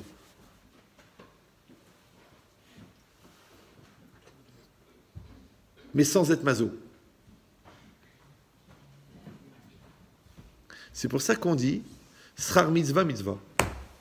La récompense de la mitzvah, c'est la mitzvah. C'est pour ça que la Torah elle-même ne parle pas du monde futur. La Torah elle dit ouais, si toi tu as accompli les mitzvot, alors je te donnerai ça et je te donnerai ça, je te donnerai ça. Mais la Torah elle parle toujours Olamazé, elle parle pas Olamaba. Pourquoi? Tu sais pourquoi? Parce que la Torah c'est le mode d'emploi de ce système-là, de ce monde-là. C'est pas le mode de récompense de l'autre monde. Maintenant, quand quelqu'un veut travailler, ouais, il ne parle pas de son salaire, il parle de son travail. Un vendeur, tu lui dis, tiens, je te donne tout le quartier nord. Le gars, il a dit, ok. Après, il te dit, bon, comme tu as bien fait le quartier nord, tu vas t'occuper aussi de l'ouest de la ville. Le gars, il dit, ok. Après, il dit, tu sais quoi, tu es tellement bon, je vais te donner tout le département. Ok. Après, il dit, écoute, tu perds ton temps, là, dans les petits magasins à voir le client. Je voudrais que tu t'occupes du réseau de toute la France. Donc, en fin de compte, en lui augmentant le travail, tu l'as récompensé. Alors que, qu'est-ce qu'il fait le petit? Le petit, il dit, hey, j'ai pris 20 euros. Hey, j'ai pris 20 euros. Et là, je vais prendre 30. Oh, ça fait 50. Oh. Attends, je vais essayer. Je vais essayer d'arriver à 80. Mais moi, je te propose de gérer 800 000 euros par jour sur les 162 magasins. Et toi, tu essayes de gratter une petite prime de 20 euros avec un ticket restaurant bliné d'air. Pourquoi tu es mesquine? Donc, srar mitzvah mitzvah, parce que le travailleur, la meilleure récompense que tu peux lui donner, c'est de lui donner du travail. Il n'est pas pressé de toucher les dividendes, parce qu'il aime le travail. La preuve, c'est que tu vois là qui ont ramassé, ils ont ramassé. Ouais, et à 75 ans, quand tu leur dis, bon papy, va kiffer un peu. Il dit, mais c'est ça mon kiff. Mon kiff, c'est de lever à 5 heures du matin, de prendre mon café et de préparer le briefing des vendeurs. Et je suis bien. Et je kiffe. Et après, j'appelle mes fournisseurs en Turquie. Ouais, après, j'appelle les clients aux États-Unis avec le décalage horaire. Et le gars, il dort 3 heures par nuit, il a une pêche du tonnerre. Et toi, pour lui faire plaisir, tu dis, ça y est, papy, on a acheté la villa sur la côte, il y a le masseur qui vient, tu fais ton kiff, on t'amène un café spécialement de Colombie. Maintenant que tu es installé à Miami, on te fait livrer en avion les gâteaux de Contini. Le mec, il est mort au bout d'une semaine. Il est mort. Il est mort. Il levait les cartons, il levait les trucs. Là, il est mort. Il a fait comme ça, il est mort. Tu l'as tué, en fait. Pourquoi? Parce que ce qu'il faisait vivre, c'était le travail. C'est pour ça que tu as beaucoup de gens, à la retraite, ils ont toutes les maladies du monde qui arrivent. L'arthrite, les blocages du dos, les lumbagos, les problèmes de mémoire, le moral qui truc, le sifflement dans les oreilles, tout en même temps. Pourquoi? Parce qu'ils ont arrêté la machine. Rappelez-vous que les outils qu'on utilise ne rouillent pas. Que les couples qu'on entretient n'ont pas de problème de fonctionnement. Que les rapports qu'on entretient évitent les malentendus, les quiproquos et la haine. Donc la logique, c'est de maintenir le mouvement. Ben, c'est exactement pareil. Toi, tu as compris qu'en fin de compte, servir Hachem, c'est la meilleure récompense qu'on peut te donner. Maintenant, si en servant Hachem, on te donne encore l'occasion de servir Hachem, qui entraîne que tu as encore l'occasion de servir Hachem, et encore l'occasion de servir Hachem, peut-être toute ta vie, tu vas servir Hachem. Et l'Olam Haba, tu vas l'avoir. Maintenant, c'est vrai que tu dis oui, mais enfin, je voudrais bien en avoir un petit peu dans ce monde-ci. C'est ce qu'elle dit la Gemara. Oui. Yesh chez Akeren Kayemet, le Olam Haba, ve Aperot be Olam Hazeh. Donc, en plus de ça, que tu vas être un serviteur d'Hachem accompli, en plus de ça, Hachem, il va te donner la Torah, il va te donner la Chokhmah, il va te donner la Bracha, il va te donner une belle famille, il va te donner des gendres extraordinaires, il va te donner des petits-enfants équilibrés, il va te donner la paix dans le couple. Tout ça, c'est en plus, ça, il ne te le compte pas. Parce que tu aurais pu être un travailleur forcené au fond d'une mine sans voir le jour pendant toute ta vie. Et tu dis, non, je vais te donner tout ça. Oui. Mais ce n'était pas ça ton but. Toi, ton but, c'était de servir Hachem. Le reste, je te le donne en cadeau. Mais ils ont fait le contraire. Ils ont fait le projet que de servir Dieu, c'est une perte de temps, et ce qui compte, c'est le bonheur. Bizarrement, ils n'ont aucun des deux. Vous savez pourquoi? Alors, les sociologues le disent. Ouais. Même chez ceux qui n'ont pas la Torah. Ils disent, votre problème, c'est que votre vie n'a pas de sens. Vous êtes parti dans des clichés. La belle maison, les meubles, la fille avec les canons de la beauté, les enfants bronzés, les grandes écoles, les grands trucs, et après, ils s'étonnent. Mais il manque le principal. Il manque qu'il n'y a pas de sens. Donc tu le vois, les mecs qui font des grandes écoles, ils font des grands trucs, puis après tu les trouves en train de prendre de la coke toute la journée, tu dis, je comprends pas, mais attends, l'autre il est jeté en bas d'une cité, ok, il n'a pas d'avenir, je comprends qu'il se chite à la colle. Mais toi, tu as fait Janson de Sailly, normal sup, truc, comment ça se fait que tu es en train de te déchirer? Bon, ok, tu te déchires au 20e étage de la tour qui t'appartient. Ok, mais ça change rien. Puisque toi, tu es défoncé et l'autre, il est défoncé. Alors, à quoi ça a servi l'équilibre, la lecture, la remise en cause, le sport, le milieu privilégié, les parents équilibrés pour finir d'une overdose? Alors, je te dis pourquoi. Parce que le cadre ne sert à rien si tu peins pas le tableau. Mais les gens, ils font tout pour avoir un cadre extraordinaire. Maintenant que toi, tu veux un cadre extraordinaire parce que tu veux grandir dans un milieu privilégié, ou toi, tu veux un cadre extraordinaire parce que tu veux vivre dans une communauté extrêmement privilégiée, même religieusement, mais si tu ne peins pas le tableau, mais même le cadre, tu ne peux plus l'encadrer. C'est pour ça que tu vois des gens qui avaient tout pour être bien, et tu les retrouves en Inde, assis par terre, en train de regarder le fleuve qui coule. Mais je comprends pas, tu avais 22 millions d'euros, tu étais grand gestionnaire de grands comptes chez Bayer Munich. Qu'est-ce que tu fais là? Bah tu sais, j'ai compris que c'est pas ça qui compte. Je veux sentir le vent, je veux sentir la lumière. Non? Il veut redonner un sens. Alors moi je te dis, au lieu de courir après un film extraordinaire, que quand les mecs qui sortent du cinéma, ils te disent qu'il est bidon. Mais tu dis quand même, ça vaut le coup de le voir, parce que c'est l'événement de l'année quand même. Ouais. Peut-être tu peux faire le contraire. Tu peux dire, au lieu d'aller voir le film que l'autre il a tourné, peut-être que je vais faire mon film à moi. Puisque, a priori, tu es le metteur en scène. Tu es l'acteur, tu es le décorateur, tu es même le producteur. Alors vas-y, fais ton casting et avance. Eh bien, c'est ça qui va te nourrir. Maintenant, quand la personne, elle le fait, mais au lieu d'arrêter à une perception logique des choses, une perception philosophique des choses, ou une perception psychologique des choses, elle repousse les limites, mais elle va arriver à Hachem. Donc, quand c'est marqué que tu es sommaire Géoula Letfila, d'accord? On a dit pourquoi? Parce que cette reconnaissance que tu as développée dans la perception de ce qu'Hachem a fait pour toi, ça va faire que tu vas devenir un serviteur de Dieu par reconnaissance. Et le serviteur, qu'est-ce qu'il fait? Il sert. Donc maintenant, prier, ouais, ça devient une manière de remercier Dieu en le servant. Mettre les téphilines, c'est une manière de remercier Dieu en le servant. Faire Shabbat, c'est une manière de remercier Dieu en le servant. Donc maintenant, ton service divin, ouais, il est complètement motivé par la reconnaissance. Alors je rappelle, bien que je l'ai déjà dit, mais je le répète dans ce cours, c'est que quand tu fais un acte, même contraignant, motivé par la reconnaissance, la dimension contraignante de l'acte disparaît. Vous me suivez ou non? Pourquoi? Parce que quand tu es dans une dynamique de dire merci, tu ne peux pas voir les défauts. Par contre, quand tu es dans une dynamique de ne pas avoir envie de dire merci, comment tu vas légitimer que tu ne dis pas merci? Tu es obligé de voir les défauts. Ça veut dire que toute la dimension contraignante de la vie n'est que la résultante de la difficulté à voir le bien. Je ne sais pas si vous prenez la masse d'antidépresseurs qui est distribuée par des gens qui ont du mal à vivre, alors qu'en fait, s'ils étaient capables de dire merci, ils n'auraient pas besoin de compenser chimiquement. Parce que le stress, c'est quoi? C'est la contrainte. La contrainte, c'est quoi? C'est le mal vécu de l'obligation. Et le mal vécu de l'obligation, c'est l'égoïsme qui s'excite. Et l'égoïsme qui s'excite, c'est le contraire de la reconnaissance. Donc quand tu reconnais, il n'y a plus de stress. Je ne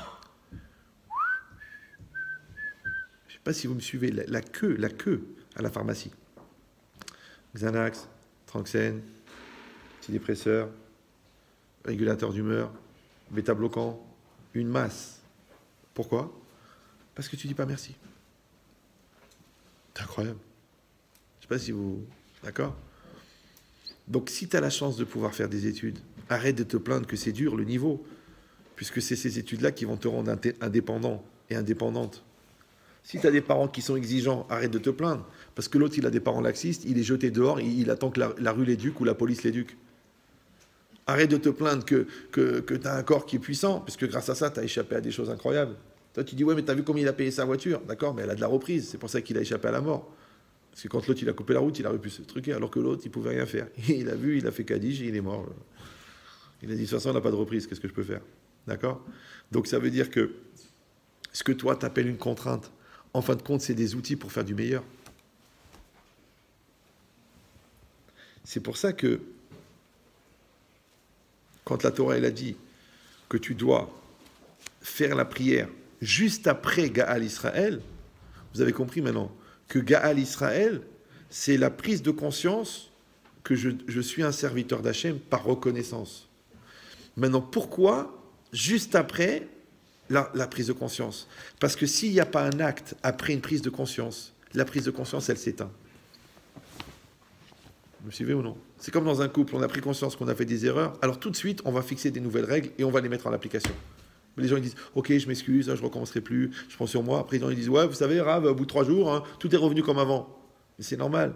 Parce que si l'intellect n'est pas suivi de l'acte, il n'y a pas de changement. Parce que ce n'est pas l'intellect qui fait changer. C'est l'acte qui fait changer. Parce que la seule manière de prendre des bonnes habitudes, c'est d'enlever des mauvaises habitudes. Mais les mauvaises habitudes, tu les as pris par habitude. Donc en fait, ton problème, c'est que tu as la bonne habitude de prendre des mauvaises habitudes. C'est idiot comme truc. Vous suivez ou non? Après, qu'est-ce qu'ils font les gens?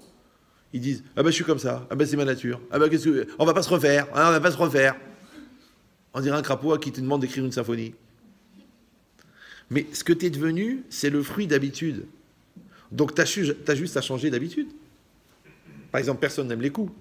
Vous aimez les coups? Personne n'aime les coups. Mais il y a un phénomène bizarre. Les gens, quand ils font des formations pour être agents secrets, j'avais lu un livre d'une ancienne bonne femme du Mossad, ils les mettent là-bas dans des pièces, et ils les frappent. Ils les frappent, ils les frappent, ils les frappent. Ils s'évanouissent, ils attendent qu'ils se remettent, ils leur mettent de la pommade et ils les refrappent. Pourquoi? Parce que peut-être que quand ils vont se faire attraper, l'autre, il ne va pas leur proposer de faire un Monopoly. Il va peut-être les esquinter. Et bien même ça, on peut s'habituer. Moi, j'étais en quel âge? En seconde, j'avais un copain asiatique qui était champion de taekwondo. Mais il était comme ça, un tueur. 3 coups de pied, 3 morts. D'ailleurs, une fois, il s'est fait attaquer, il s'est défendu. Les autres, ils avaient des couteaux, lui, il n'avait rien. 3 couteaux, 3 coups de pied. Et c'est eux qui l'ont attaqué en procès. Et il a perdu le procès parce que le juge n'arrivait pas à comprendre comment le gars maigrelet comme ça, il a mis par terre 3 montagnes avec des couteaux. Donc il ne les croyait pas. Il a dit, je ne te crois pas que c'est toi qui as fait ça, qu'ils avaient des couteaux. Donc c'est toi qui les as agressés. Mais c'est quoi l'idée? Alors le gars, il avait des doigts tout déformés. Je dis, mais quand il mettait un coup de poing, il cassait des murs. Il m'a dit, tu sais combien d'heures j'ai tapé dans le sable? Pas des sacs de sable, du vrai sable ou des gravillons. Il tape, il se déchire, il recommence, il se déchire, il recommence. Alors, au Hachem, nous, on n'a pas besoin de faire ça. Un miracle. Ouais. Nous, on se tape la main, lui, il se tape les poings. Ouais. Mais la logique, c'est quoi? C'est que même ça, tu peux t'habituer. Qu'en fin de compte, tu vas développer le cartilage, que la douleur n'existe plus. Maintenant, tu as éteint les nerfs ou tu as développé le cartilage, tu n'as plus mal. Alors moi, je dis, si on peut prendre des bons plis dans les mauvais plis, ça veut dire qu'on peut prendre des bons plis dans les bons plis. Par exemple, tu réfléchis beaucoup, après tu te disciplines de réfléchir avant de parler, après tu te disciplines de réfléchir avant de ressentir. Du coup, tu n'es plus perturbé par tes sensations puisque tu réfléchis avant. Et après, tu as tellement travaillé ta tête que ta tête, naturellement, elle pense droit. Parce que tu as tellement formaté ton cerveau que tu n'arrives plus à dire une bêtise. Alors que les gens, ils font l'inverse. Ils délirent, ils disent des bêtises, ils ne réfléchissent pas, et puis quand on les traite d'idiotes, ils sourient. Tu dis, mais t'es une khmara? Oui, je suis une khmara. Et t'es fière, t'es belle, la belle et la bête, les deux rôles. Ouais. Mais non, T'as une fille, t'as le droit d'avoir un cerveau. Toi, t'es un garçon, t'as le droit d'avoir un cerveau. Même si t'as un beau blouson, t'as le droit d'avoir un cerveau. Mais j'étais pas à l'école juive, jusqu'en troisième. Donc quand je suis arrivé, moi je croyais que tous les élèves de l'école juive étaient des Moshe Rabbeinu. Je suis arrivé, c'était le sentier. Et tous les sentiers ne mènent pas à Jérusalem. Ouais. Donc quand j'ai vu ça, je parlais avec les mecs, ils n'avaient pas de cerveau. Je parlais avec les filles. Plus gaga que moi, tu meurs. D'ailleurs, j'en ai remué beaucoup. J'ai dit, mais tu sais que tu vas vraiment finir complètement idiote. Ils ont eu peur. Après, ils ont fait des grandes études. Ils ont fait... Parce que j'étais intime. C'est pas parce que le gars, il est brel, que toi, pour lui plaire, tu es obligé d'être plus brel que lui. Au contraire, toi, tu peux développer ta finesse. Comme ça, lui, s'il veut te conquérir, il va être obligé de devenir intelligent. Alors que c'est toi, comme tu as besoin d'être reconnu par Rahman, et que lui, il fait tout pour rester brel, donc tu es obligé d'être plus brel que lui. Et c'est pas évident, parce qu'il est déjà bien bas, le gars. Donc ça veut dire qu'il faut aller dans le sens d'élever le niveau, pas le sens de rabaisser le niveau. Moi, j'étais tellement philosophe, ils osaient même pas m'inviter. Une fois, ils m'ont invité à une boum, j'ai dit, mais c'est quoi, c'est une bombe? Et j'étais cinglé, en fait. Parce que quand ils voulaient me faire la bise, je lui ai dit, mais t'es pas ma cousine? Il me dit, mais c'est une bise. Je fais, non, il faut qu'il y ait un sens. Et bon, ils ont dit, il est dangereux, celui-là. Ah ben non.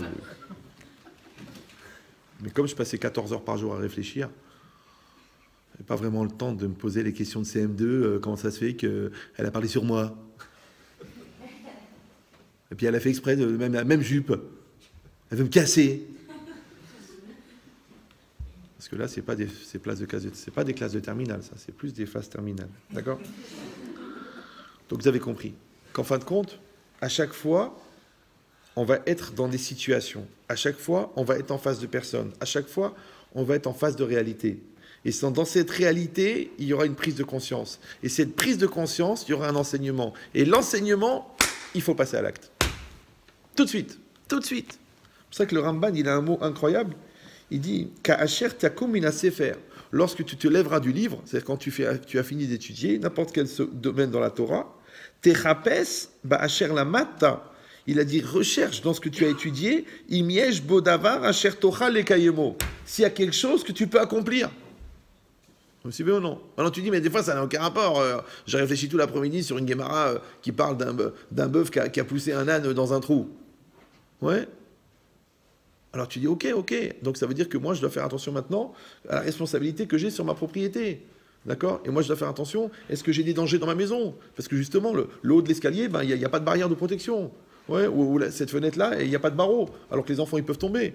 Maintenant, ça n'a aucun rapport. Là on parlait d'un bœuf, là on parlait d'un âne, on parlait d'un puits. Mais j'ai tiré un enseignement. Maintenant, si toi, chaque chose que tu perçois, tu en fais une réalité physique, ouais, et tu en fais une réalité vécu, ça s'appelle un marassé, et ben c'est cet accomplissement qui va changer ta nature profonde. Je ne sais pas si vous me suivez. C'est que ce n'est pas la philosophie qui fait évoluer. Et je peux vous dire que j'en ai fait de la philo. Ça ne fait pas évoluer. C'est seulement quand ta philosophie, elle va rencontrer ta vie, et que tu vas vivre en fonction de ta philosophie que tu vas changer vraiment. Parce que les gens, ils sont impressionnés par l'intellect, par le raisonnement, par la puissance analytique du phénomène. Mais c'est rien ça. C'est comme des briques. Tu les mets un moment, ça va faire 800 mètres de haut, mais c'est juste des briques qu'on a mis sur l'autre. Maintenant, argumenter ou cumuler les briques, c'est pareil. Mais si toi, tu deviens ce que tu as pensé, ça, c'est de la valeur. Donc on ne devient pas une personne qui a des valeurs. On devient une personne de valeur. Maintenant, une personne de valeur, c'est d'abord une personne qui avait des valeurs. Et quand ces valeurs, elle les a mises en action, alors il y a une chimie à l'intérieur d'elle qui l'a fait rendre une personne de valeur. Donc c'est ce qu'il dit ici. Chaque jour, dans le rapport que tu vas avoir avec la prière, chaque jour dans ce rapport que tu as avec la reconnaissance, chaque jour dans ce rapport que tu vas avoir avec l'accomplissement de la mitzvah, oui, si tu es dans une logique de kiyum, d'accomplissement, avec le sens que tu donnes, selon la halakha, par amour d'Hachem, il va y avoir une chimie à l'intérieur de toi qui va changer ta nature, et ta nature qui, a priori, par définition, et génétiquement, était limitée et temporelle, elle va devenir, comme la Torah que tu contiens, intemporelle. Et à ce moment-là, tu vas devenir intemporel. Et quand quelqu'un devient intemporel dans un monde temporel. Quand quelqu'un devient immatériel dans un monde immatériel, on dit qu'il est Ben Olam Haba.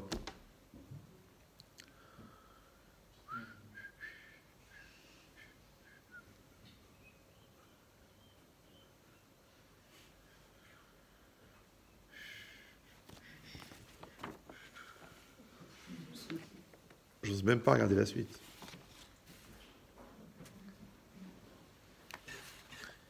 Deuxièmement, parce qu'il y a un premièrement, c'est que le fait qu'après la prise de conscience qu'on a eue de tous les bienfaits qu'Hachem nous a donnés et qui nous a délivrés de toutes ces formes d'esclavage, on s'adresse à Dieu. Ouais. Alors il donne ici une deuxième lecture. Ça s'appelle que la prière, elle ne sert pas à mentionner à Dieu ce dont j'ai besoin. Parce que Dieu, il le sait très bien. La prière, elle sert à me rendre dépendant de lui. Ça veut dire que quand moi, je vais prier Dieu, ça veut dire que je suis convaincu que la solution dépend de lui. Maintenant, il y a ce qu'on appelle un effet miroir. C'est que Hachem ne peut pas intervenir dans la vie de quelqu'un qui ne croit pas en lui. Ça fait partie de la liberté.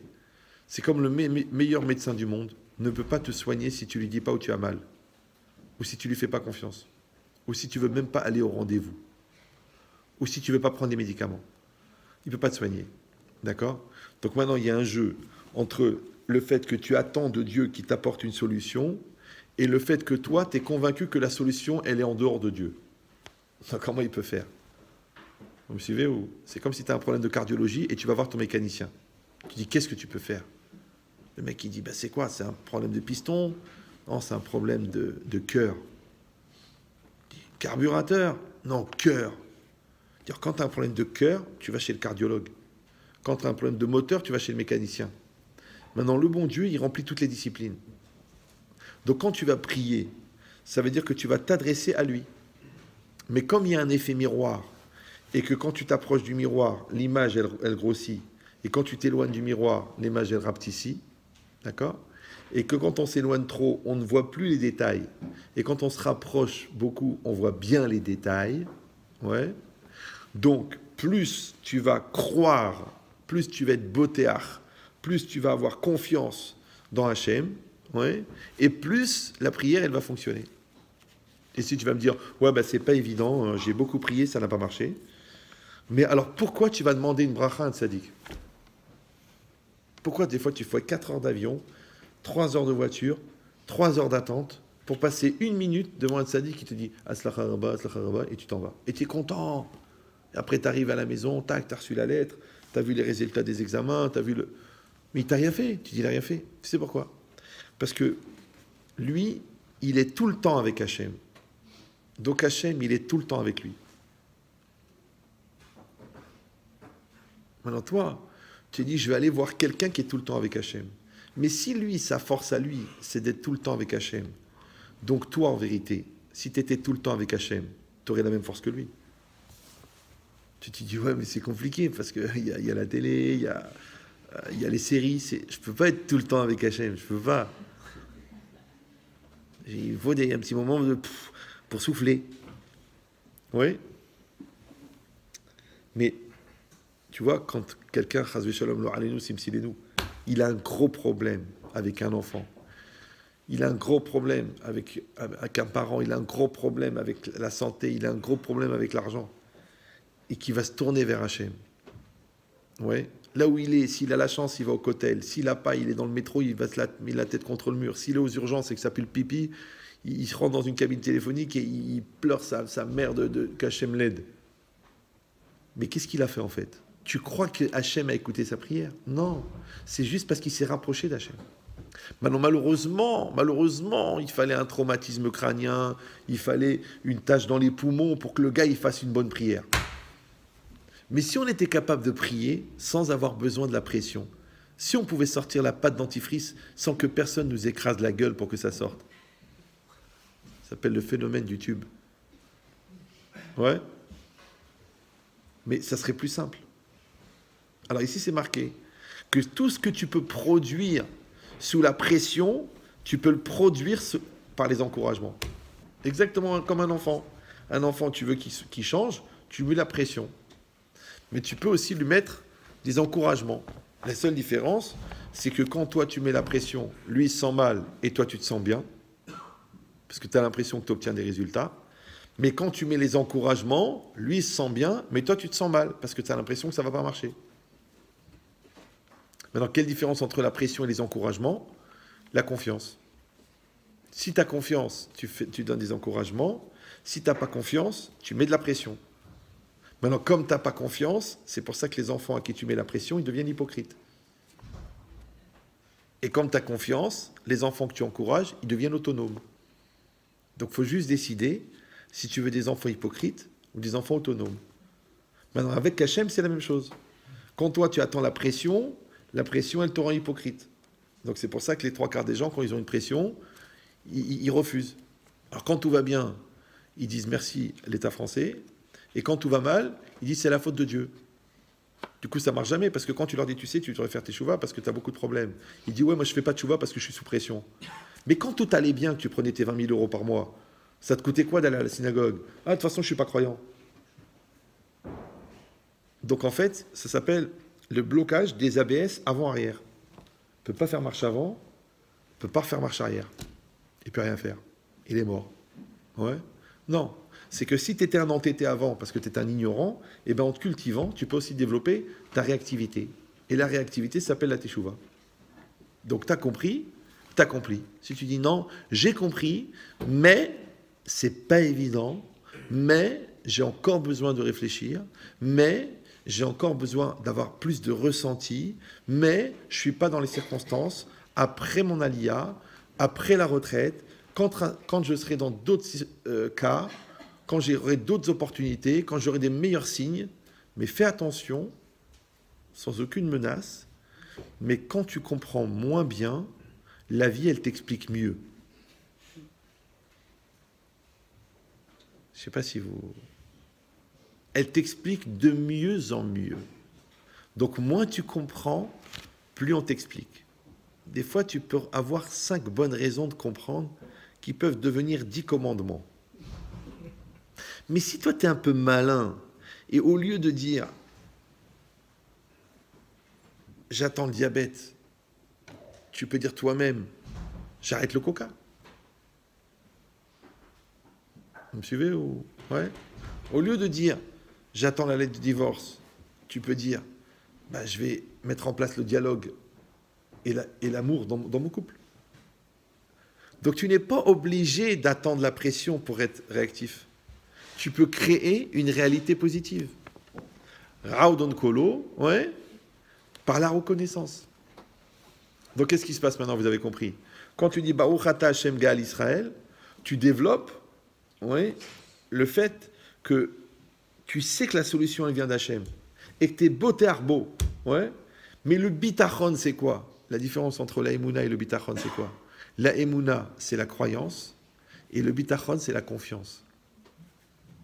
Traduction, la émouna, la croyance, c'est de croire en Dieu, mais le bitachon, c'est de vivre en fonction de ce que tu crois. Donc quand tu ne connais pas Shabbat, tu apprends Shabbat. Mais quand tu connais Shabbat, tu fais Shabbat. Maintenant, si tu ne fais pas Shabbat, tu gardes la croyance de l'importance du Shabbat, mais tu n'as pas le vécu du Shabbat. Maintenant, quelqu'un qui est convaincu de l'efficacité d'un médicament, mais qui ne le prend pas, je peux te dire que l'effet placebo ne fonctionne pas toujours. Pourtant, il est convaincu. En 2 mots. Mais si quelqu'un dit, écoute, j'ai besoin du médicament, je prends le médicament. Je prends le médicament, je vois les effets. Je vois les effets, je retrouve la conscience. La conscience, elle me redonne la possibilité d'avoir la volonté. La volonté, elle se développe, j'ai plus besoin de prendre le médicament. Exactement que quand tu te casses les jambes, on te propose des béquilles. Maintenant, il y en a qui disent, je ne mets pas de béquilles, je ne mets pas de plâtre, donc il va avoir la jambe tordue jusqu'à la fin de sa vie. L'autre, il dit, je me mets le plâtre et ça me prend la tête, et je prends les béquilles, et je fais la rééducation, et après, il enlève les béquilles, il fait du sport, et il a récupéré sa jambe. Donc toute la vie, ça va être ça. Donc quand je suis dans cette logique-là, maintenant vous avez compris, de reconnaissance et de bitachon, ouais, ça veut dire quoi? De dire merci au bon Dieu, de voir la valeur de ce que la Torah m'apporte, de l'appliquer dans mon vécu et d'avoir la confiance que c'est ça qui me relie à Dieu, mais j'ai fabriqué mon Olam Haba. Parce que ça va être quoi l'Olam Haba? C'est très simple. Le Olam Haba, ça va être la réalité de ta Emouna. C'est-à-dire que là-haut, quand tu vas mourir, on va enlever tous les voiles de ton corps, les voiles du temps, les voiles de la réalité.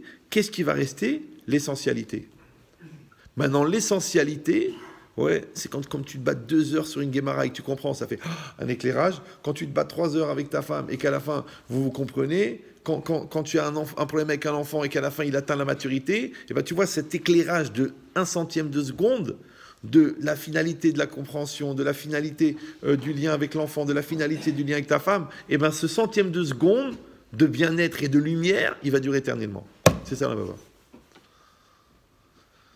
Bon, vous avez quand même compris que c'est parce que tu as eu les 2 heures de discussion. C'est quand même parce que tu as eu très peur avec l'enfant que finalement il a pris conscience et qu'il est devenu mature. Et tu as quand même compris que tu t'es bien pris la tête avec cette Gemara pour qu'à la fin tu aies la satisfaction de la compréhension. Donc les 2 heures d'effort, c'est ce monde-ci, ouais. Et l'éclairage de la fin de l'histoire, c'est Olam Haba. Maintenant, vous avez bien compris que l'éclairage de la fin de l'histoire, il est dans les 2 heures de la recherche. Que le Shalom Bayit, il est dans les 2 heures du conflit. Et que la maturité, elle est dans les 2 heures de la prise de tête.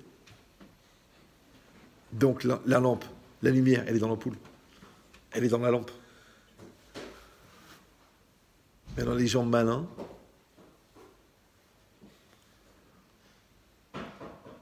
ils allument l'ampoule, la lampe de temps en temps, avant de rentrer dans la caverne. Et ils voient que ça marche. Donc ils voient la lumière du Olam Haba dans le Shabbat. Ils voient la lumière du Olam Haba dans son Shalom Bayit. Ils voient la lumière de l'Olam Haba dans l'amour que ses enfants ils ont pour la Torah. Ils voient la lumière du Olam Haba dans la Parnassa, qu'ils ne savaient pas comment faire, et le bon Dieu, il a ouvert une porte, ils voient la lumière. Le Chinois, il le rappelle, il dit, bon, finalement, je vais en prendre 200 000 pièces. Il dit, mais attendez, monsieur, vous aviez dit que ce n'était pas le bon prix. Eh bien, c'est pas grave. J'ai rêvé de vous cette nuit et j'ai pensé qu'il fallait que je signe avec vous. Donc, tu vas voir des avant-goûts de Olam Haba, Olam Hazé. Ouais. Tu vas voir des avant-goûts de monde futur dans ce monde-ci. Pourquoi? Encore une fois, parce que cet apprentissage que tu as passé, ouais, il te donne la dimension du Olam Haba, Olam Hazé, puisque tu es Ben Olam Haba, Olam Hazé. Maintenant, toute cette démarche-là, qu'on a expliquée pendant 1h42 et 42 secondes, ouais, en fin de compte, c'était la phrase de la Gemara, Ezeu Ben Olam Haba, Ze Asomer Geoula Letfila. Qui c'est qui est Ben Olam Haba, qui est apte au monde futur? Celui qui a réussi à coller la Geoula à la Tfila. Donc vous avez compris, toute la démarche que tu fais dans la prière, plus toute la démarche que tu fais dans la vie, puisque la vie, elle est juste représentative de la démarche que tu fais dans la vie. La prière et la vie, c'est pareil. Et quand tu vas basculer en démarrant la Mida, c'est comme quand tu vas rentrer dans l'acte, c'est comme quand tu vas t'engager dans le mariage, c'est comme quand tu vas évoluer dans ton business, c'est comme quand tu vas grandir dans ta sainteté, c'est la même chose. Que tu passes d'un moment de préparation à un moment d'action. Et cette action, elle t'engage sur un nouveau niveau de préparation qui va t'engager à un niveau d'action. Et ce passage perpétuel entre la préparation et l'action, la préparation et l'action, la préparation et l'action, qui fait que quand tu as bien préparé la semaine, eh ben, tu trouves ton Shabbat tranquillement, parce que tout est prêt. Eh ben, quand tu as préparé toute ta vie, tu vas aller au Yom Shekulo Shabbat, le jour qui est entièrement Shabbat, qui s'appelle Olam Haba, avec la sérénité du travail accompli. Chazak Obaruch.